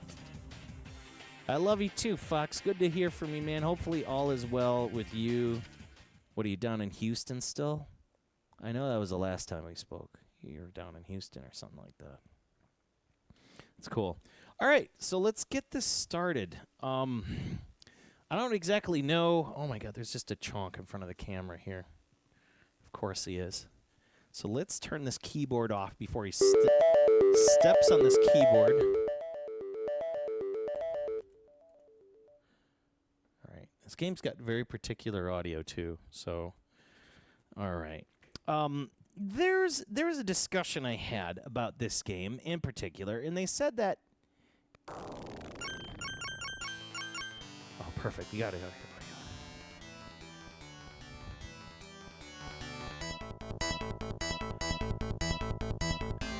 There we go. There's some people telling me that people from some gamers that I got this game from, that this was a title developed by some people at Toaplan, or I guess like ex-Toaplan developers made this, so I don't know. So here's how this works. It's like a most scandalous scene. Oh, let me turn this down. Shit. No! No! No! I'm getting stuck. Hang on, I turn this down. Give me a minute here. I just gotta I gotta turn this down on the main audio. Okay. So, it's got like two buttons. You got like you got a jump button and then you got an attack button. And you have to double tap every time you want to jump. Single tap. Just shake them off. Single tap to go from single.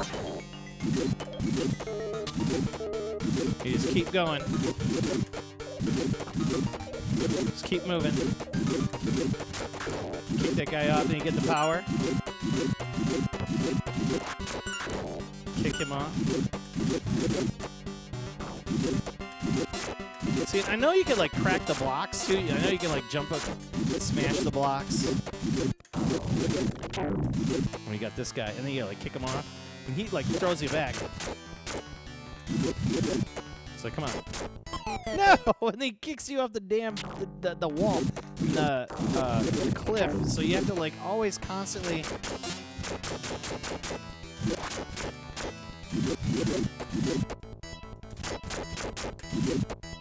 You almost gotta like hit and run.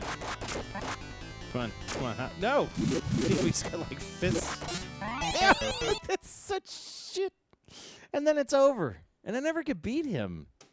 But this is what I was messing around with at my buddy's house. And I was just sitting there going, I've never played this game before, but I am captivated and I am enjoying it. You don't try it again, do you? So you may rest. Let's see if this game has ass protection. Does not. You're telling me hearing the loss and hearing loss, lucky you covered 60 British. 10% drop. Tinnitus is there. Oh my God, dude! Really? It's good to hear. It's good to hear you're doing better. The Chonk. Yeah, this is the Chonk show. It is secondary to his greatness. So don't forget, next week, next Tuesday, we're doing a decade of Chonk. A decade of Chonk. It's coming.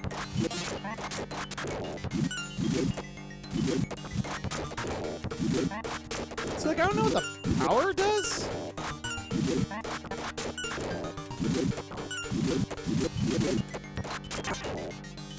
I don't know if it gives you, like, extra kick power.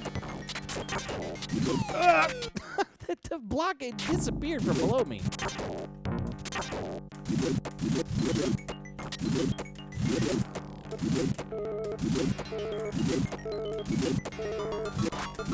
No.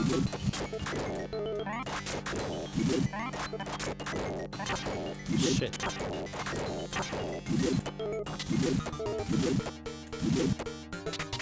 See, and you can't, like, die if you get hit with stuff. You just kind of fall off the ledge. And you have to think critically every time you jump. Oh, dude! That guy, like, throws stuff at me.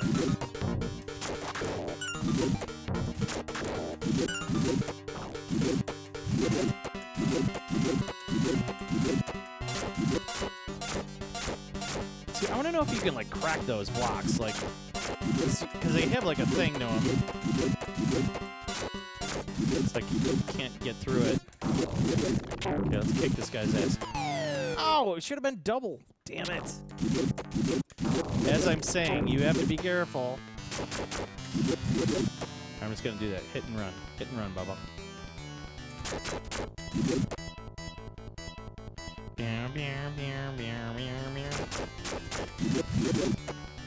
So, okay, he's all about it. Ah, easy peasy.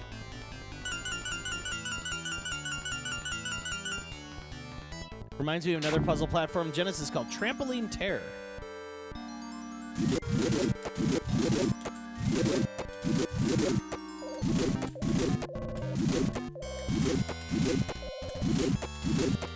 Come on, what is this fireball shit?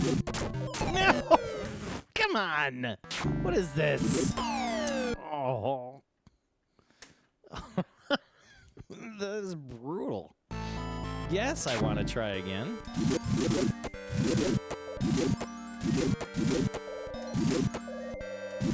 Oh, see, there's no way around. You gotta go here. Gotta move quick.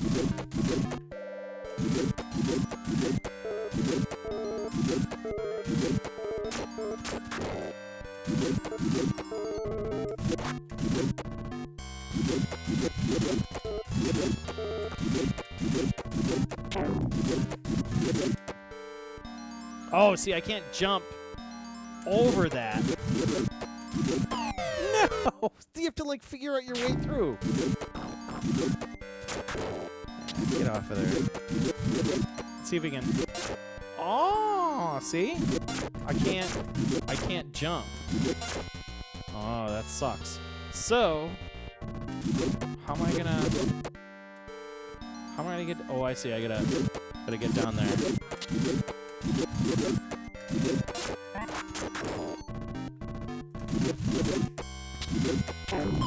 Ah!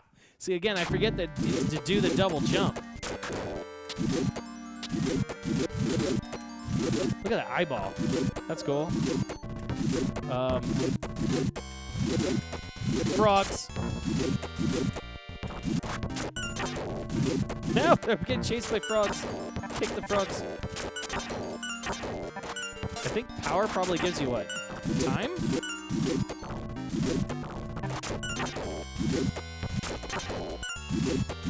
Wait for that. Wait for that.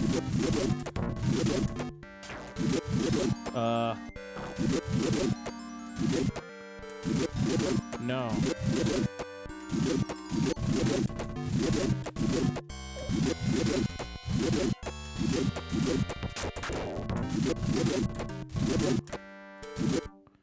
Oh, boss time.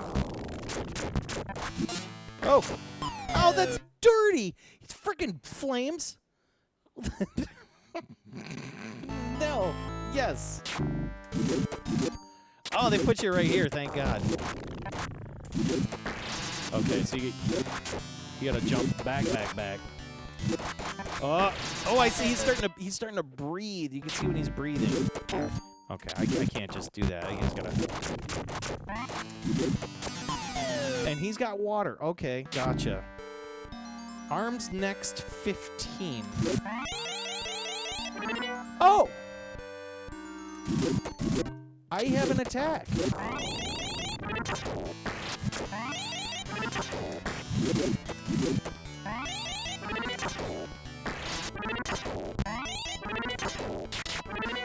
It was that easy.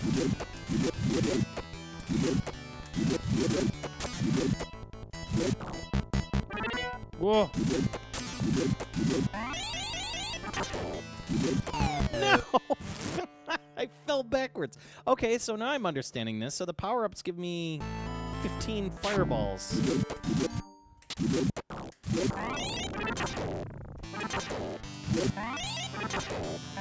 No! Okay, so he's about to fire at me. I gotta get out of the way. My God.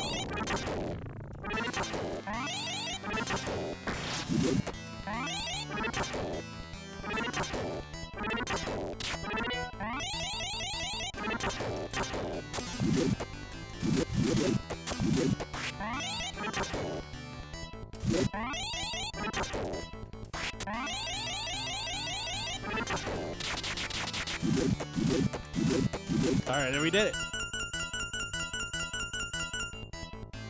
It's pretty cool, isn't it? Y/0. It's a unique one. It's gonna mess you up. It's about routing and flips. Think collecting enough of them gives you a projectile attack. The human world, that's something.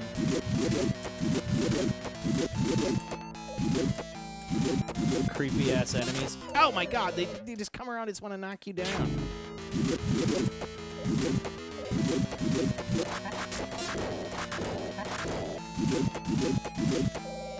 Oh no!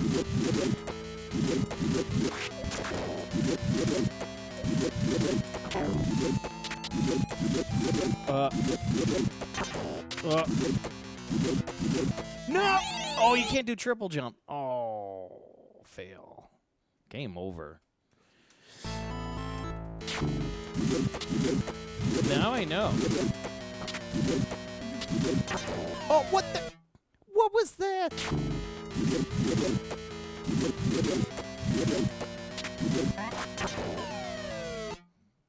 Really? Oh. This is rough. Okay. Yes, I'm gonna try again. Let's wait till it craps out.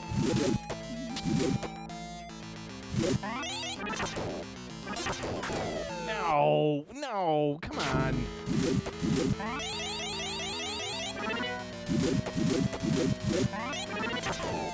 Damn it. It's like I want to take out that stupid pot. And I want to get over there, but I can't get over there. Oh, and I keep falling.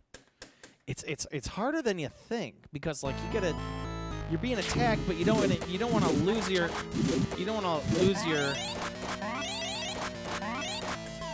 shit. Okay. See, I need to take that thing out, but I can't take it out.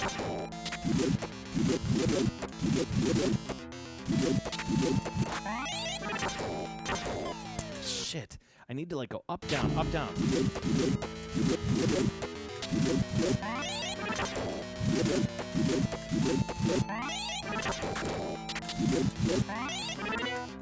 Got it.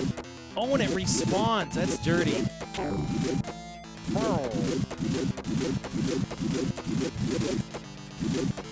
You can only do single jumps on those rocks. Whoa! Oh my God. Okay, so you can probably kill that guy, but I gotta hit him with the fireballs. Okay. Yeah, we're not quitting this. Oh, dirty. You almost have to like you have to like start doing like kung fu kicks.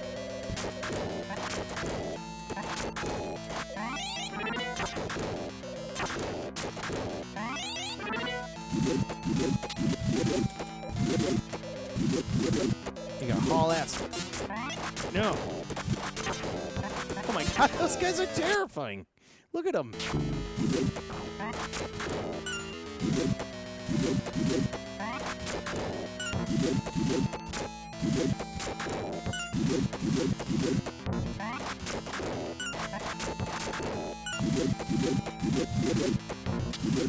Ah!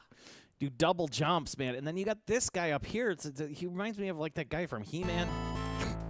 Oh my god.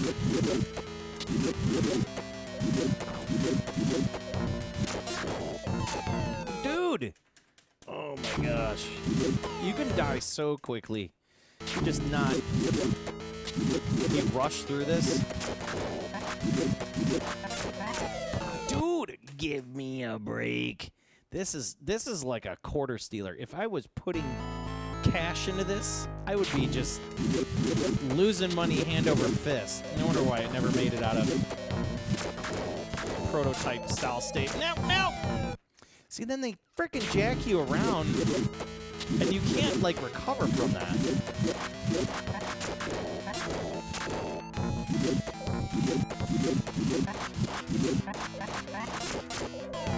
Dirty. Just dirty. You're fighting another one, and another one comes around the side, just starts messing with you. It's so unpredictable.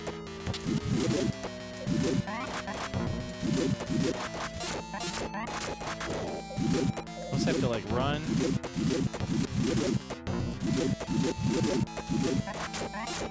Dude! Just let me survive. And then you got this guy, he's just like, what do you want from me?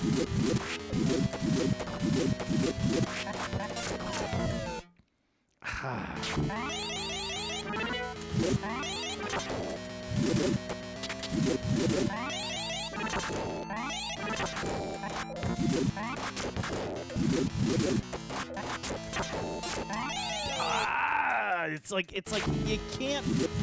You have to choose how, like, what enemy you want to kill first. You know, because like you have to think about which one you want to kill first, because like which one's the biggest threat first.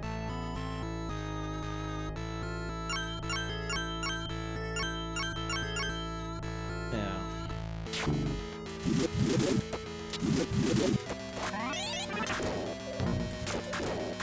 Boom. Boom. You hunk of just give me a break.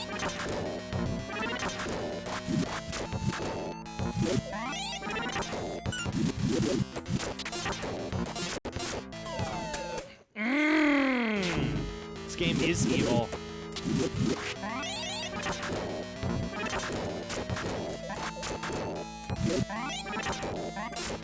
It's like if you miss that moment of charge, it's like, do I charge to shoot the guy from behind? But then I got this other guy coming at me at this side, and just like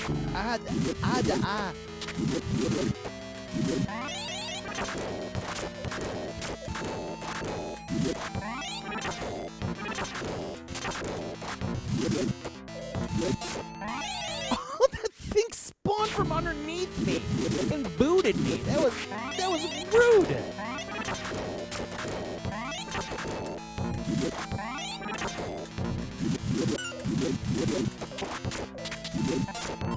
Oh, fight!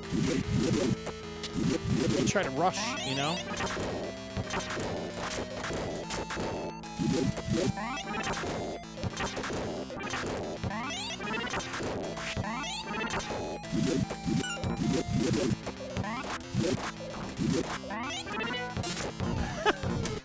God, it freaking jumped over my fireball, man. That was rude. This guy's just staring. He's like, hey, you're gonna...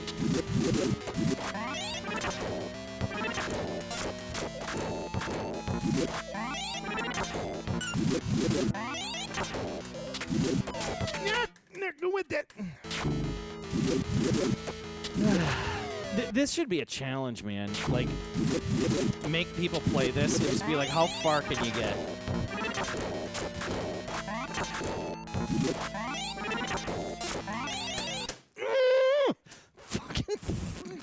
so mad playing this. It is evil. Do you want to try again? Absolutely.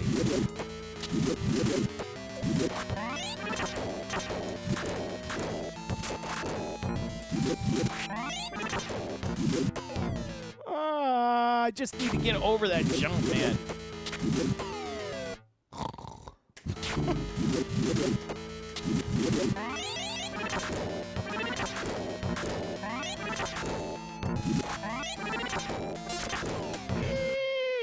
It's like kill the guy from the side, but no, I should have killed the guy below, because if I make the mistake of not killing the guy from below me, then he gets me. But like what do I choose? If I have nowhere to go, what do we choose? Like, you have no time for greed?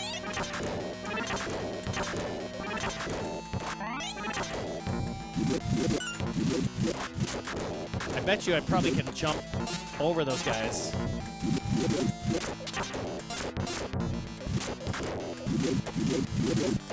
Aha! We over here. What the hell is this? What the hell's that?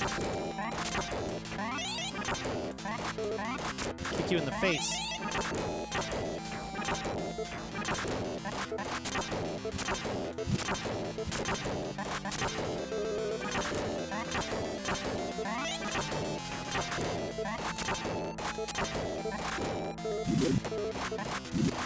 Fuck this, I'm out of here. They run from you. Who cares about? I just... Ha-ha! Woo! No! Oh, come on! Oh, the face. Even if you want to charge.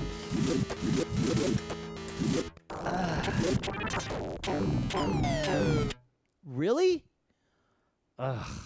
Another dirty-ass boss, right? Alright, let's keep going. At least it gives you a good checkpoint.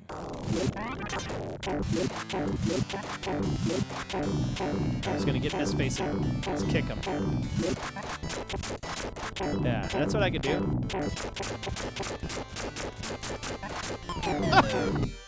Give me a break! It doesn't kick you back just when it kicks you just straight off the level. Just whatever. So whatever I do, don't smash, don't kick him in the face. Alright, that's what I'm gonna do. Just gonna kick you in the face. Okay. What? What previous blocks wouldn't even kick? Evil game. Kick you in the face.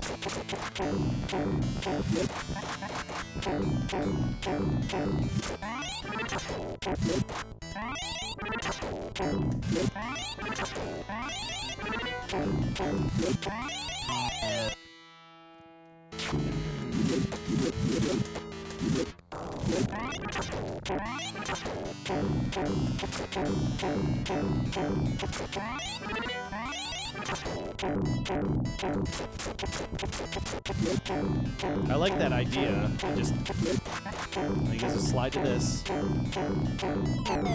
Really? Boulders.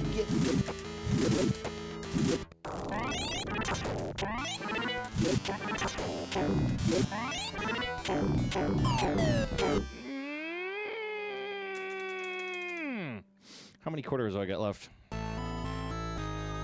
2. You never seen this before, Owl? This game's awesome. It's called Evil Stump. Good to see you. It's a very small game, too.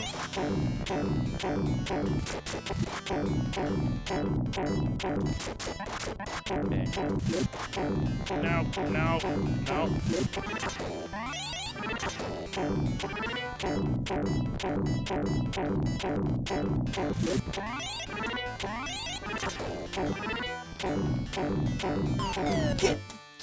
Come on, just let me.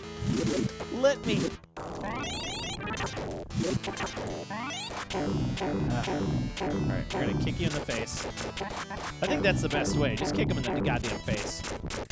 And then just don't let him hit you. Then he'll come up front, and he'll come up again, and I'll just kick him in the goddamn face. Oh! You just gotta kick him in the face. Because clearly, like those fireballs don't do shit for me.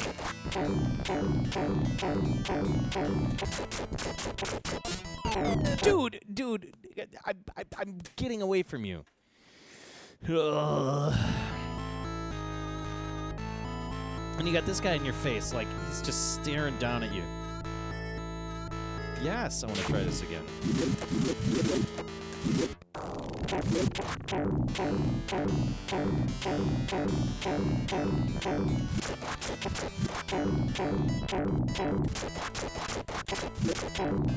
So good kick in there. Okay. I'm just gonna do this. I'm just gonna take our time. Take our time and chill. Take our time and chill. Come on. Are you kidding me? Oh, he comes in the middle. Oh God. Oh, he gets closer. Ah! You.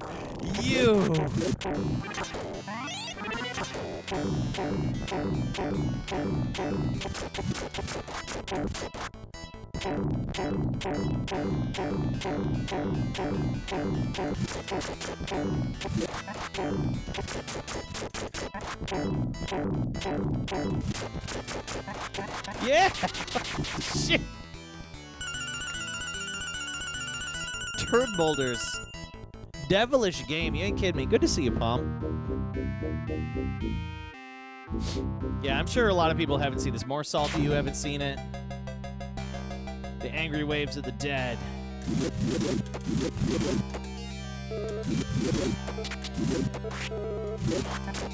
Oh, surprise! Things come at you diagonally where you cannot save yourself.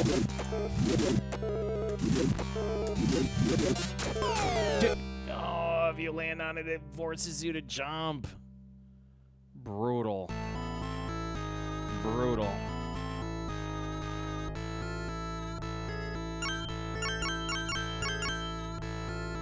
Yeah, it doesn't, this conversion does not allow you to use, the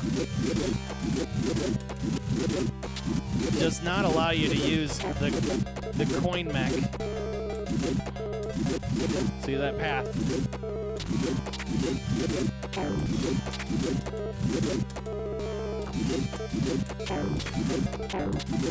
Go away. Oh, I can't. So I don't know.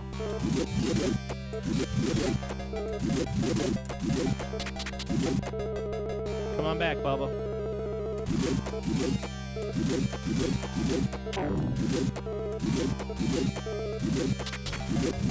No! I was just going that direction. Okay. How do I get over there? Oh, that doesn't come back.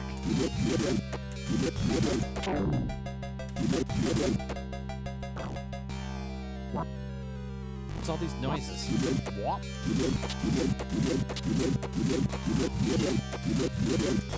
Yeah, there's no way to get over there.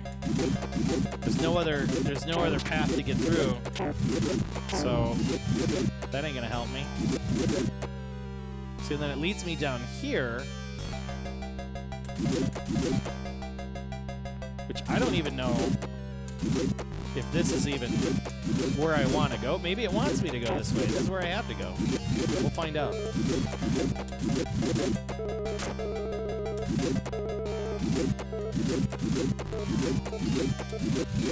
I want to get on that block, but I can't get on that block. Oh! The scumbag fireball things. How do I get up there? How do I get up there? I can't do a double jump. How do I get the... Oh, I see. This dude's lining up.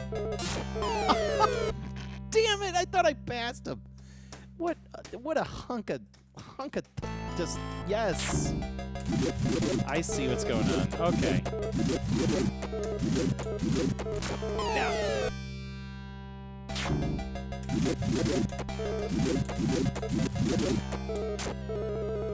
Oh, come back, come back, come back. Oh God, they're everywhere. I just want to get to there. Can I kick these damn things? Like, can I beat them? I can. Thank God. Suck it. All right. We did it. Kick. Double jump over it. Double jump. Double jump. Double jump. I don't know where to go. Oh, shit. You don't know where to go sometimes because, like, you see those guys and, like, you can't go left or right. Oh, the pathing. What? What? No.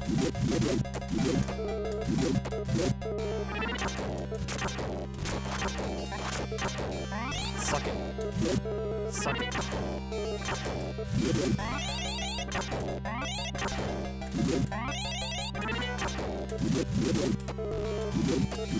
Okay, wait.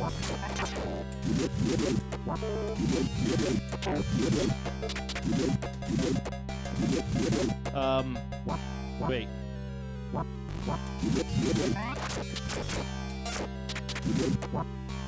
Whew. Okay, we have already been here. Wait for that guy. Wait, in fact, I'll go. Damn.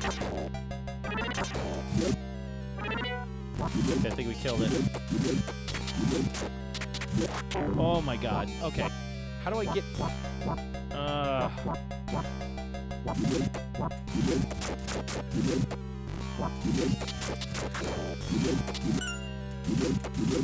Okay, so that's like a double power.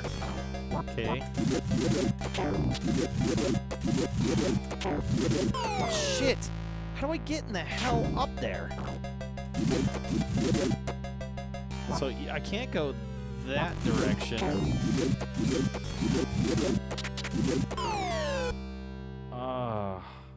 Yeah, I don't know where to go from here because, like, there's no...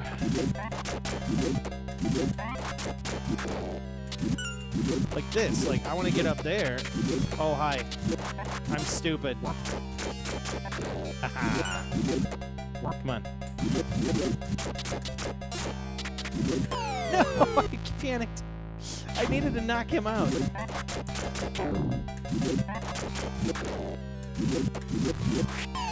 I think you could do like a triple jump at some point.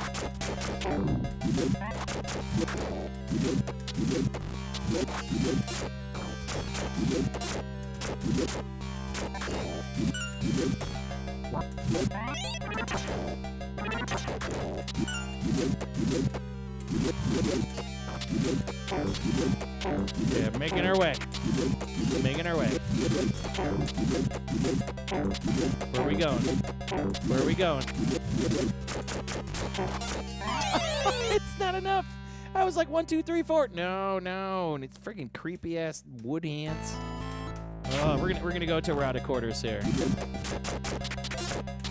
Oh, I should have died there.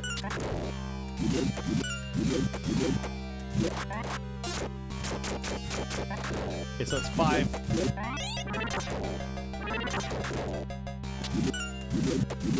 It's 5 hits to take those guys out.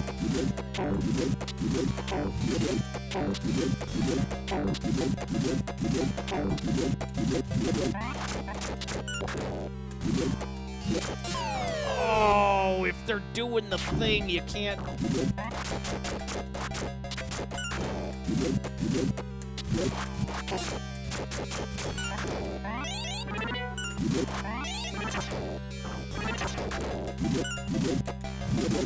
All right, we're making our way now.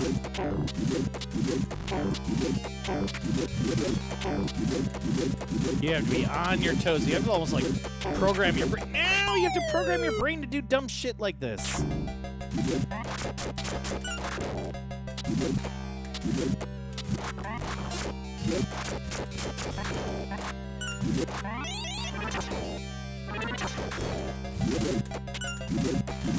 I wonder if I'm supposed to go in that other direction versus this way.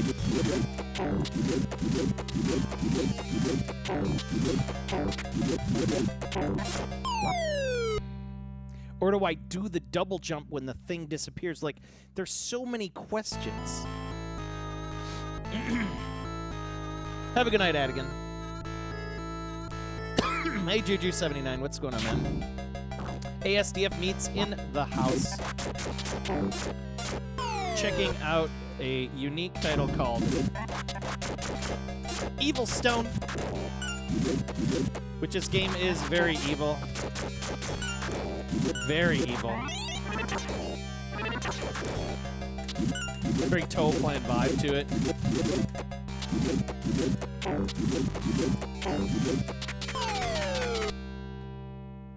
What?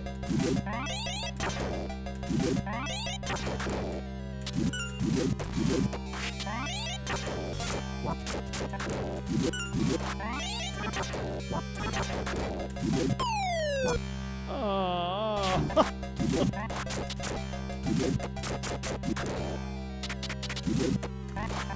Oh. So that's what I need to do. I need to double jump on these when I'm on them and they start to flash, and then I can still attack him. So I'll be like,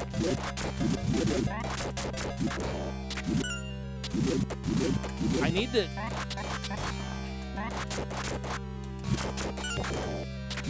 Got it.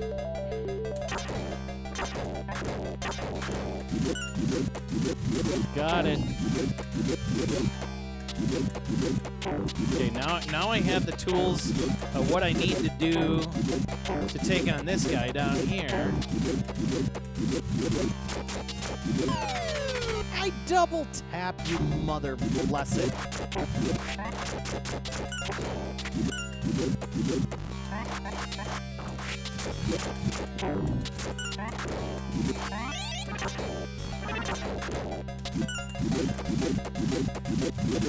I tell you one thing, once you learn the mechanics of this game and you get into like here, it keeps you busy.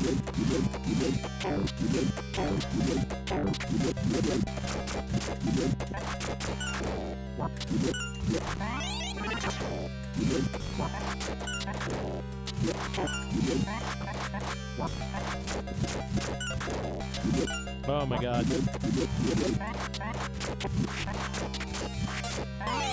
I kicked him so many times! Ah.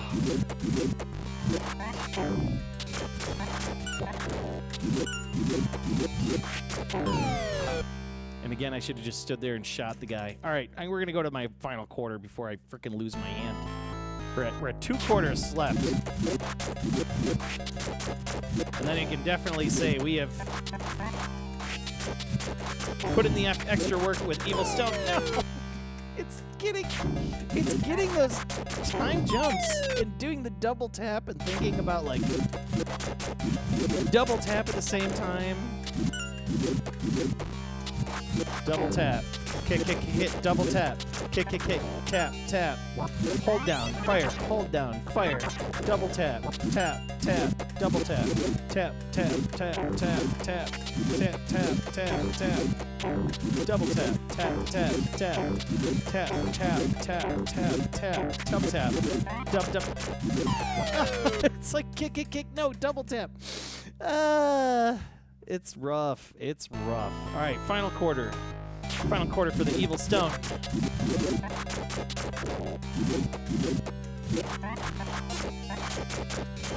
I like what I was doing with that. That was much better attack there. You know, let's go here. And I bet you I didn't even...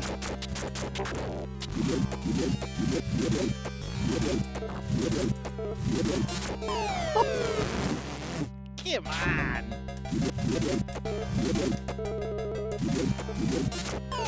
Oh, what the?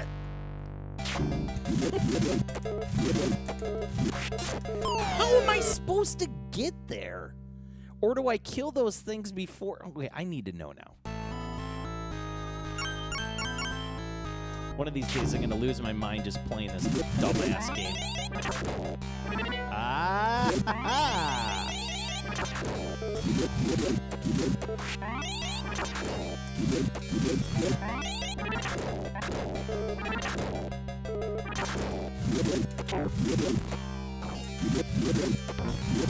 Ah, double tap versus tap. Damn it.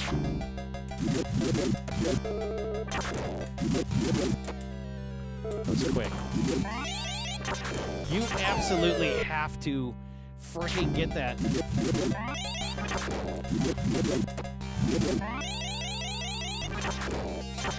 Oh.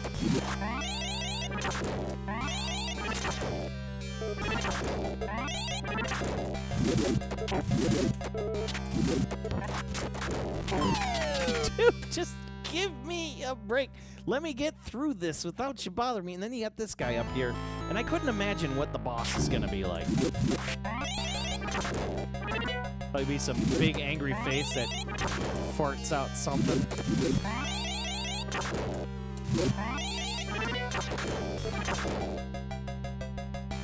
Come on. Oh, and he shows up right as I was about to jump on the block. Perfect.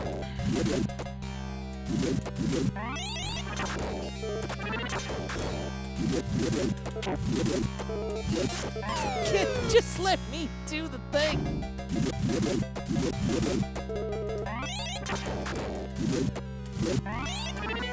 Yeah, there is no rushing in this game because the minute you rush is the minute that you fail. Like, what is that guy up there doing? He's gonna mess me up. And I'm gonna get up there, and he's gonna crush me.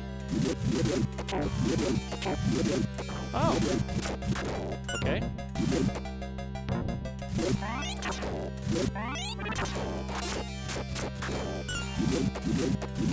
I don't care for those guys. No! No! Look at them. They're just chasing after me on those blocks, man. Or what are we at? 2 more credits. We're gonna keep going. This is too fun. Too much fun. How? Okay. That doesn't help me.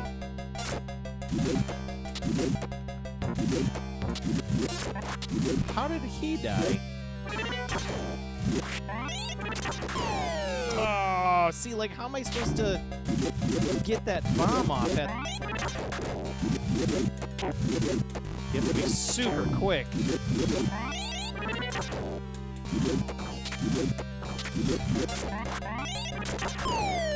No way. No way. You can, it's like, there's a very small window to charge. Oh, I see how you do it. You have to, like, hold down the fire, and as soon as it releases, you have to double tap at the same time. So you gotta hold this down, and then you gotta let go and double tap. It's like, it's not as intuitive as you'd expect it to. See that? Dirty. Just dirty. It's like a very advanced move to pull off.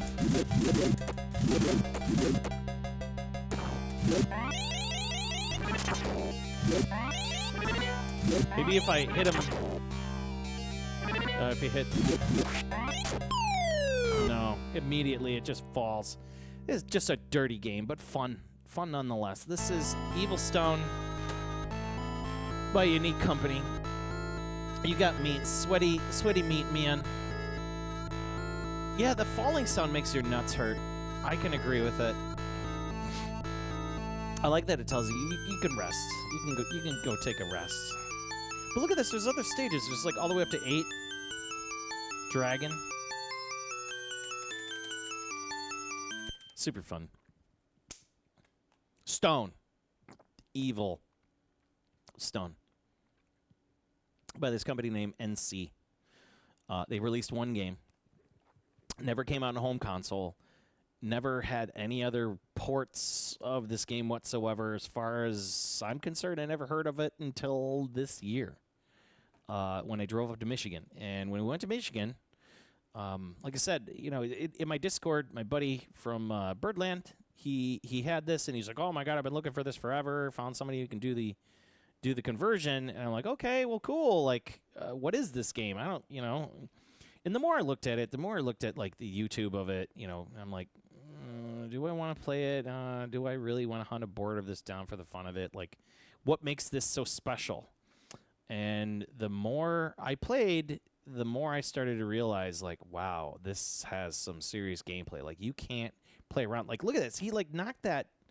I don't know what he did with that rock. Maybe you could, like, jump up and kick the rock and you get, like, extra power-ups. I have no clue. So I know nothing about this game whatsoever outside of when I got down to Michigan, I was checking it out, and I sat down at the cabinet, and I'm like, Evil Stone, huh? And he's like, yeah, give it a shot. See what you think of it. And then I was hooked. And I'm like, oh, okay. This is cool. Like, it's a little board, and you can put it in, you know, your cocktail cabinet or something like that, or, you know, for like a quick bite of play. In the future, for sure, I'll definitely be hosting this at Prince Arcades, my partner arcade. I think it would be really cool to see other people getting a chance to play it. Like I said, it's one of those weird titles that, like, has no home. I've never seen arts for it. I don't know what a marquee looks like. All I know is that it does exist, and when I look at it on KLOV, which is the killer list of arcade games, killer list of video games, or whatever they call it, which is basically like a way you can keep track of what you have on arcade hardware and stuff like that. I never see I never see any other versions of this. Like, there's only one other person that has it, and his name is Showtime. And Showtime pretty much has every single goddamn arcade game on the planet. He's like an ultimate collector. He's intimate with the EXA hardware and stuff like that. It's pretty wild. Juju79, man, thank you for stopping in and hanging out with us today. It's really cool to see that. We also have some Korean here. I don't know exactly what is said, but I am going to Google search that just to see what it is and make sure that I can I would love to translate this just to see. Translate. Translate to English. Next on Computer Museum. Oh, that's cool. It's like it's a museum. Interesting. Or is it Arcade Soul Gangbook? I'm interested. I'm going to have to do a little translation on the Korean, so pardon me for not being able to read those, but it's always cool to get the Korean perspective from arcades out there. So really glad to have you in the channel per usual, Palm. Thanks for stopping in. But I am now, it's pretty exotic to say the least. I'm definitely going to say this one's an exotic one. It's an odd one. There's been some discussion, though. When I was talking to my buddy, he was telling me that, like, people from Toll Plan worked on this. It has that Toll Plan flavor. It feels like it. It's a unique title. I've never... I mean, the whole premise of it is so odd. Like, you have your, you know, that top-down perspective, you know, and it's also, of course, a vertical game, which is really cool. So, thanks for letting me know the first time today that Neo Geo Rayo's great jumping ability. Yes, indubitably. I forget, like, Action Hollywood is like this, too. You're hopping from platform to platform. Yeah, turn that down. But anyways, it's been fun. It's been a whole 4 hours, and it's time for me to get out of here because it is the end of the stream. So with that said, I'm going to make sure that we raid the right people. Seems like, let's see here. Neo Antoine, what are you playing? He's saying playing Star Fox EX. We're going to raid the Neo Antoine, a.k.a. the Talking Cat. And looks like he's also playing some other really cool shoot-'em-ups right now. So I'm a big fan of always raiding the Neo. He always takes good care of me, and we're going to take care of him. First and foremost, big thank you for everybody for stopping in and checking out the Warashi stream today. It was really nice to finally get a chance to stream Daioh on the channel, and we could talk about it a little bit and kind of break it down. Same thing with playing it back-to-back with Sheinryu, which is really cool because we were able to see both of the games and how they kind of marry each other, to say the least. You know, you went from working with Athena to now working with your home company called Warashi, which is really cool. So it's just neat to see the games back-to-back, especially with Sengeki Striker and the brutal, you know, and visualizing how brutal Sengeki Striker really is. Hopefully in the future we'll be able to sort out that audio issue on that Supernova board, but it's the constant garden tending of the arcade garden here continues, and I cannot do it without your support, without your likes, your reshares, your subscriptions. the bits, all of those things that you folks donate. Everything goes right back into this entire channel and what makes up this wonderful little arcade of mine. And really, you folks are the reason why I continue to come back. Thank you. It means a lot. It's been a lot of fun continuing over 6 years of streaming. And we're working towards the 7th. So, big deal. Big point of announcement. It's very important. Next Tuesday, we are having a Decade of Chomp. We're doing the 10th birthday celebration for the Master Chonk. That's right. We have had him on this earth for a grand total of a decade. You believe that? 10 years of Chonk. 10 years of Chonk. We're gonna have a little slideshow about how I got him, and we're gonna go through the whole thing. And I don't know what games I'm gonna play next week. I'll figure it out. I don't have anything in particular, but most likely it'll probably be something fun, something cool per usual. I have some stuff I still haven't streamed yet that I picked up over the holidays. So we're still picking off that backlog, which is good. But yeah, I really do appreciate everybody's support, and I'll see you folks next Tuesday for sure. I don't know if I'll be around this weekend. I might be. It all depends on how things go. It seems like it's pretty dead this weekend. I guess daylight savings time starts the 10th. What do you know? So we lose an hour this weekend. But we'll see what happens. I know Friday I'm pretty busy. Saturday I'm not completely busy, but you never know. It's just there's something going on every weekend. But anyways, yeah, I'm breath talking. Indubitably. Have yourself a great night. Take care. Yeah, man. I appreciate everybody stopping in. It's always great. So with all that said, my name's Joel from the Pandemic Cave, from Divine Kelly, from the Master Chonk, from the Chairman Chonk, and everybody in between. I really do appreciate all of your support for my little channel.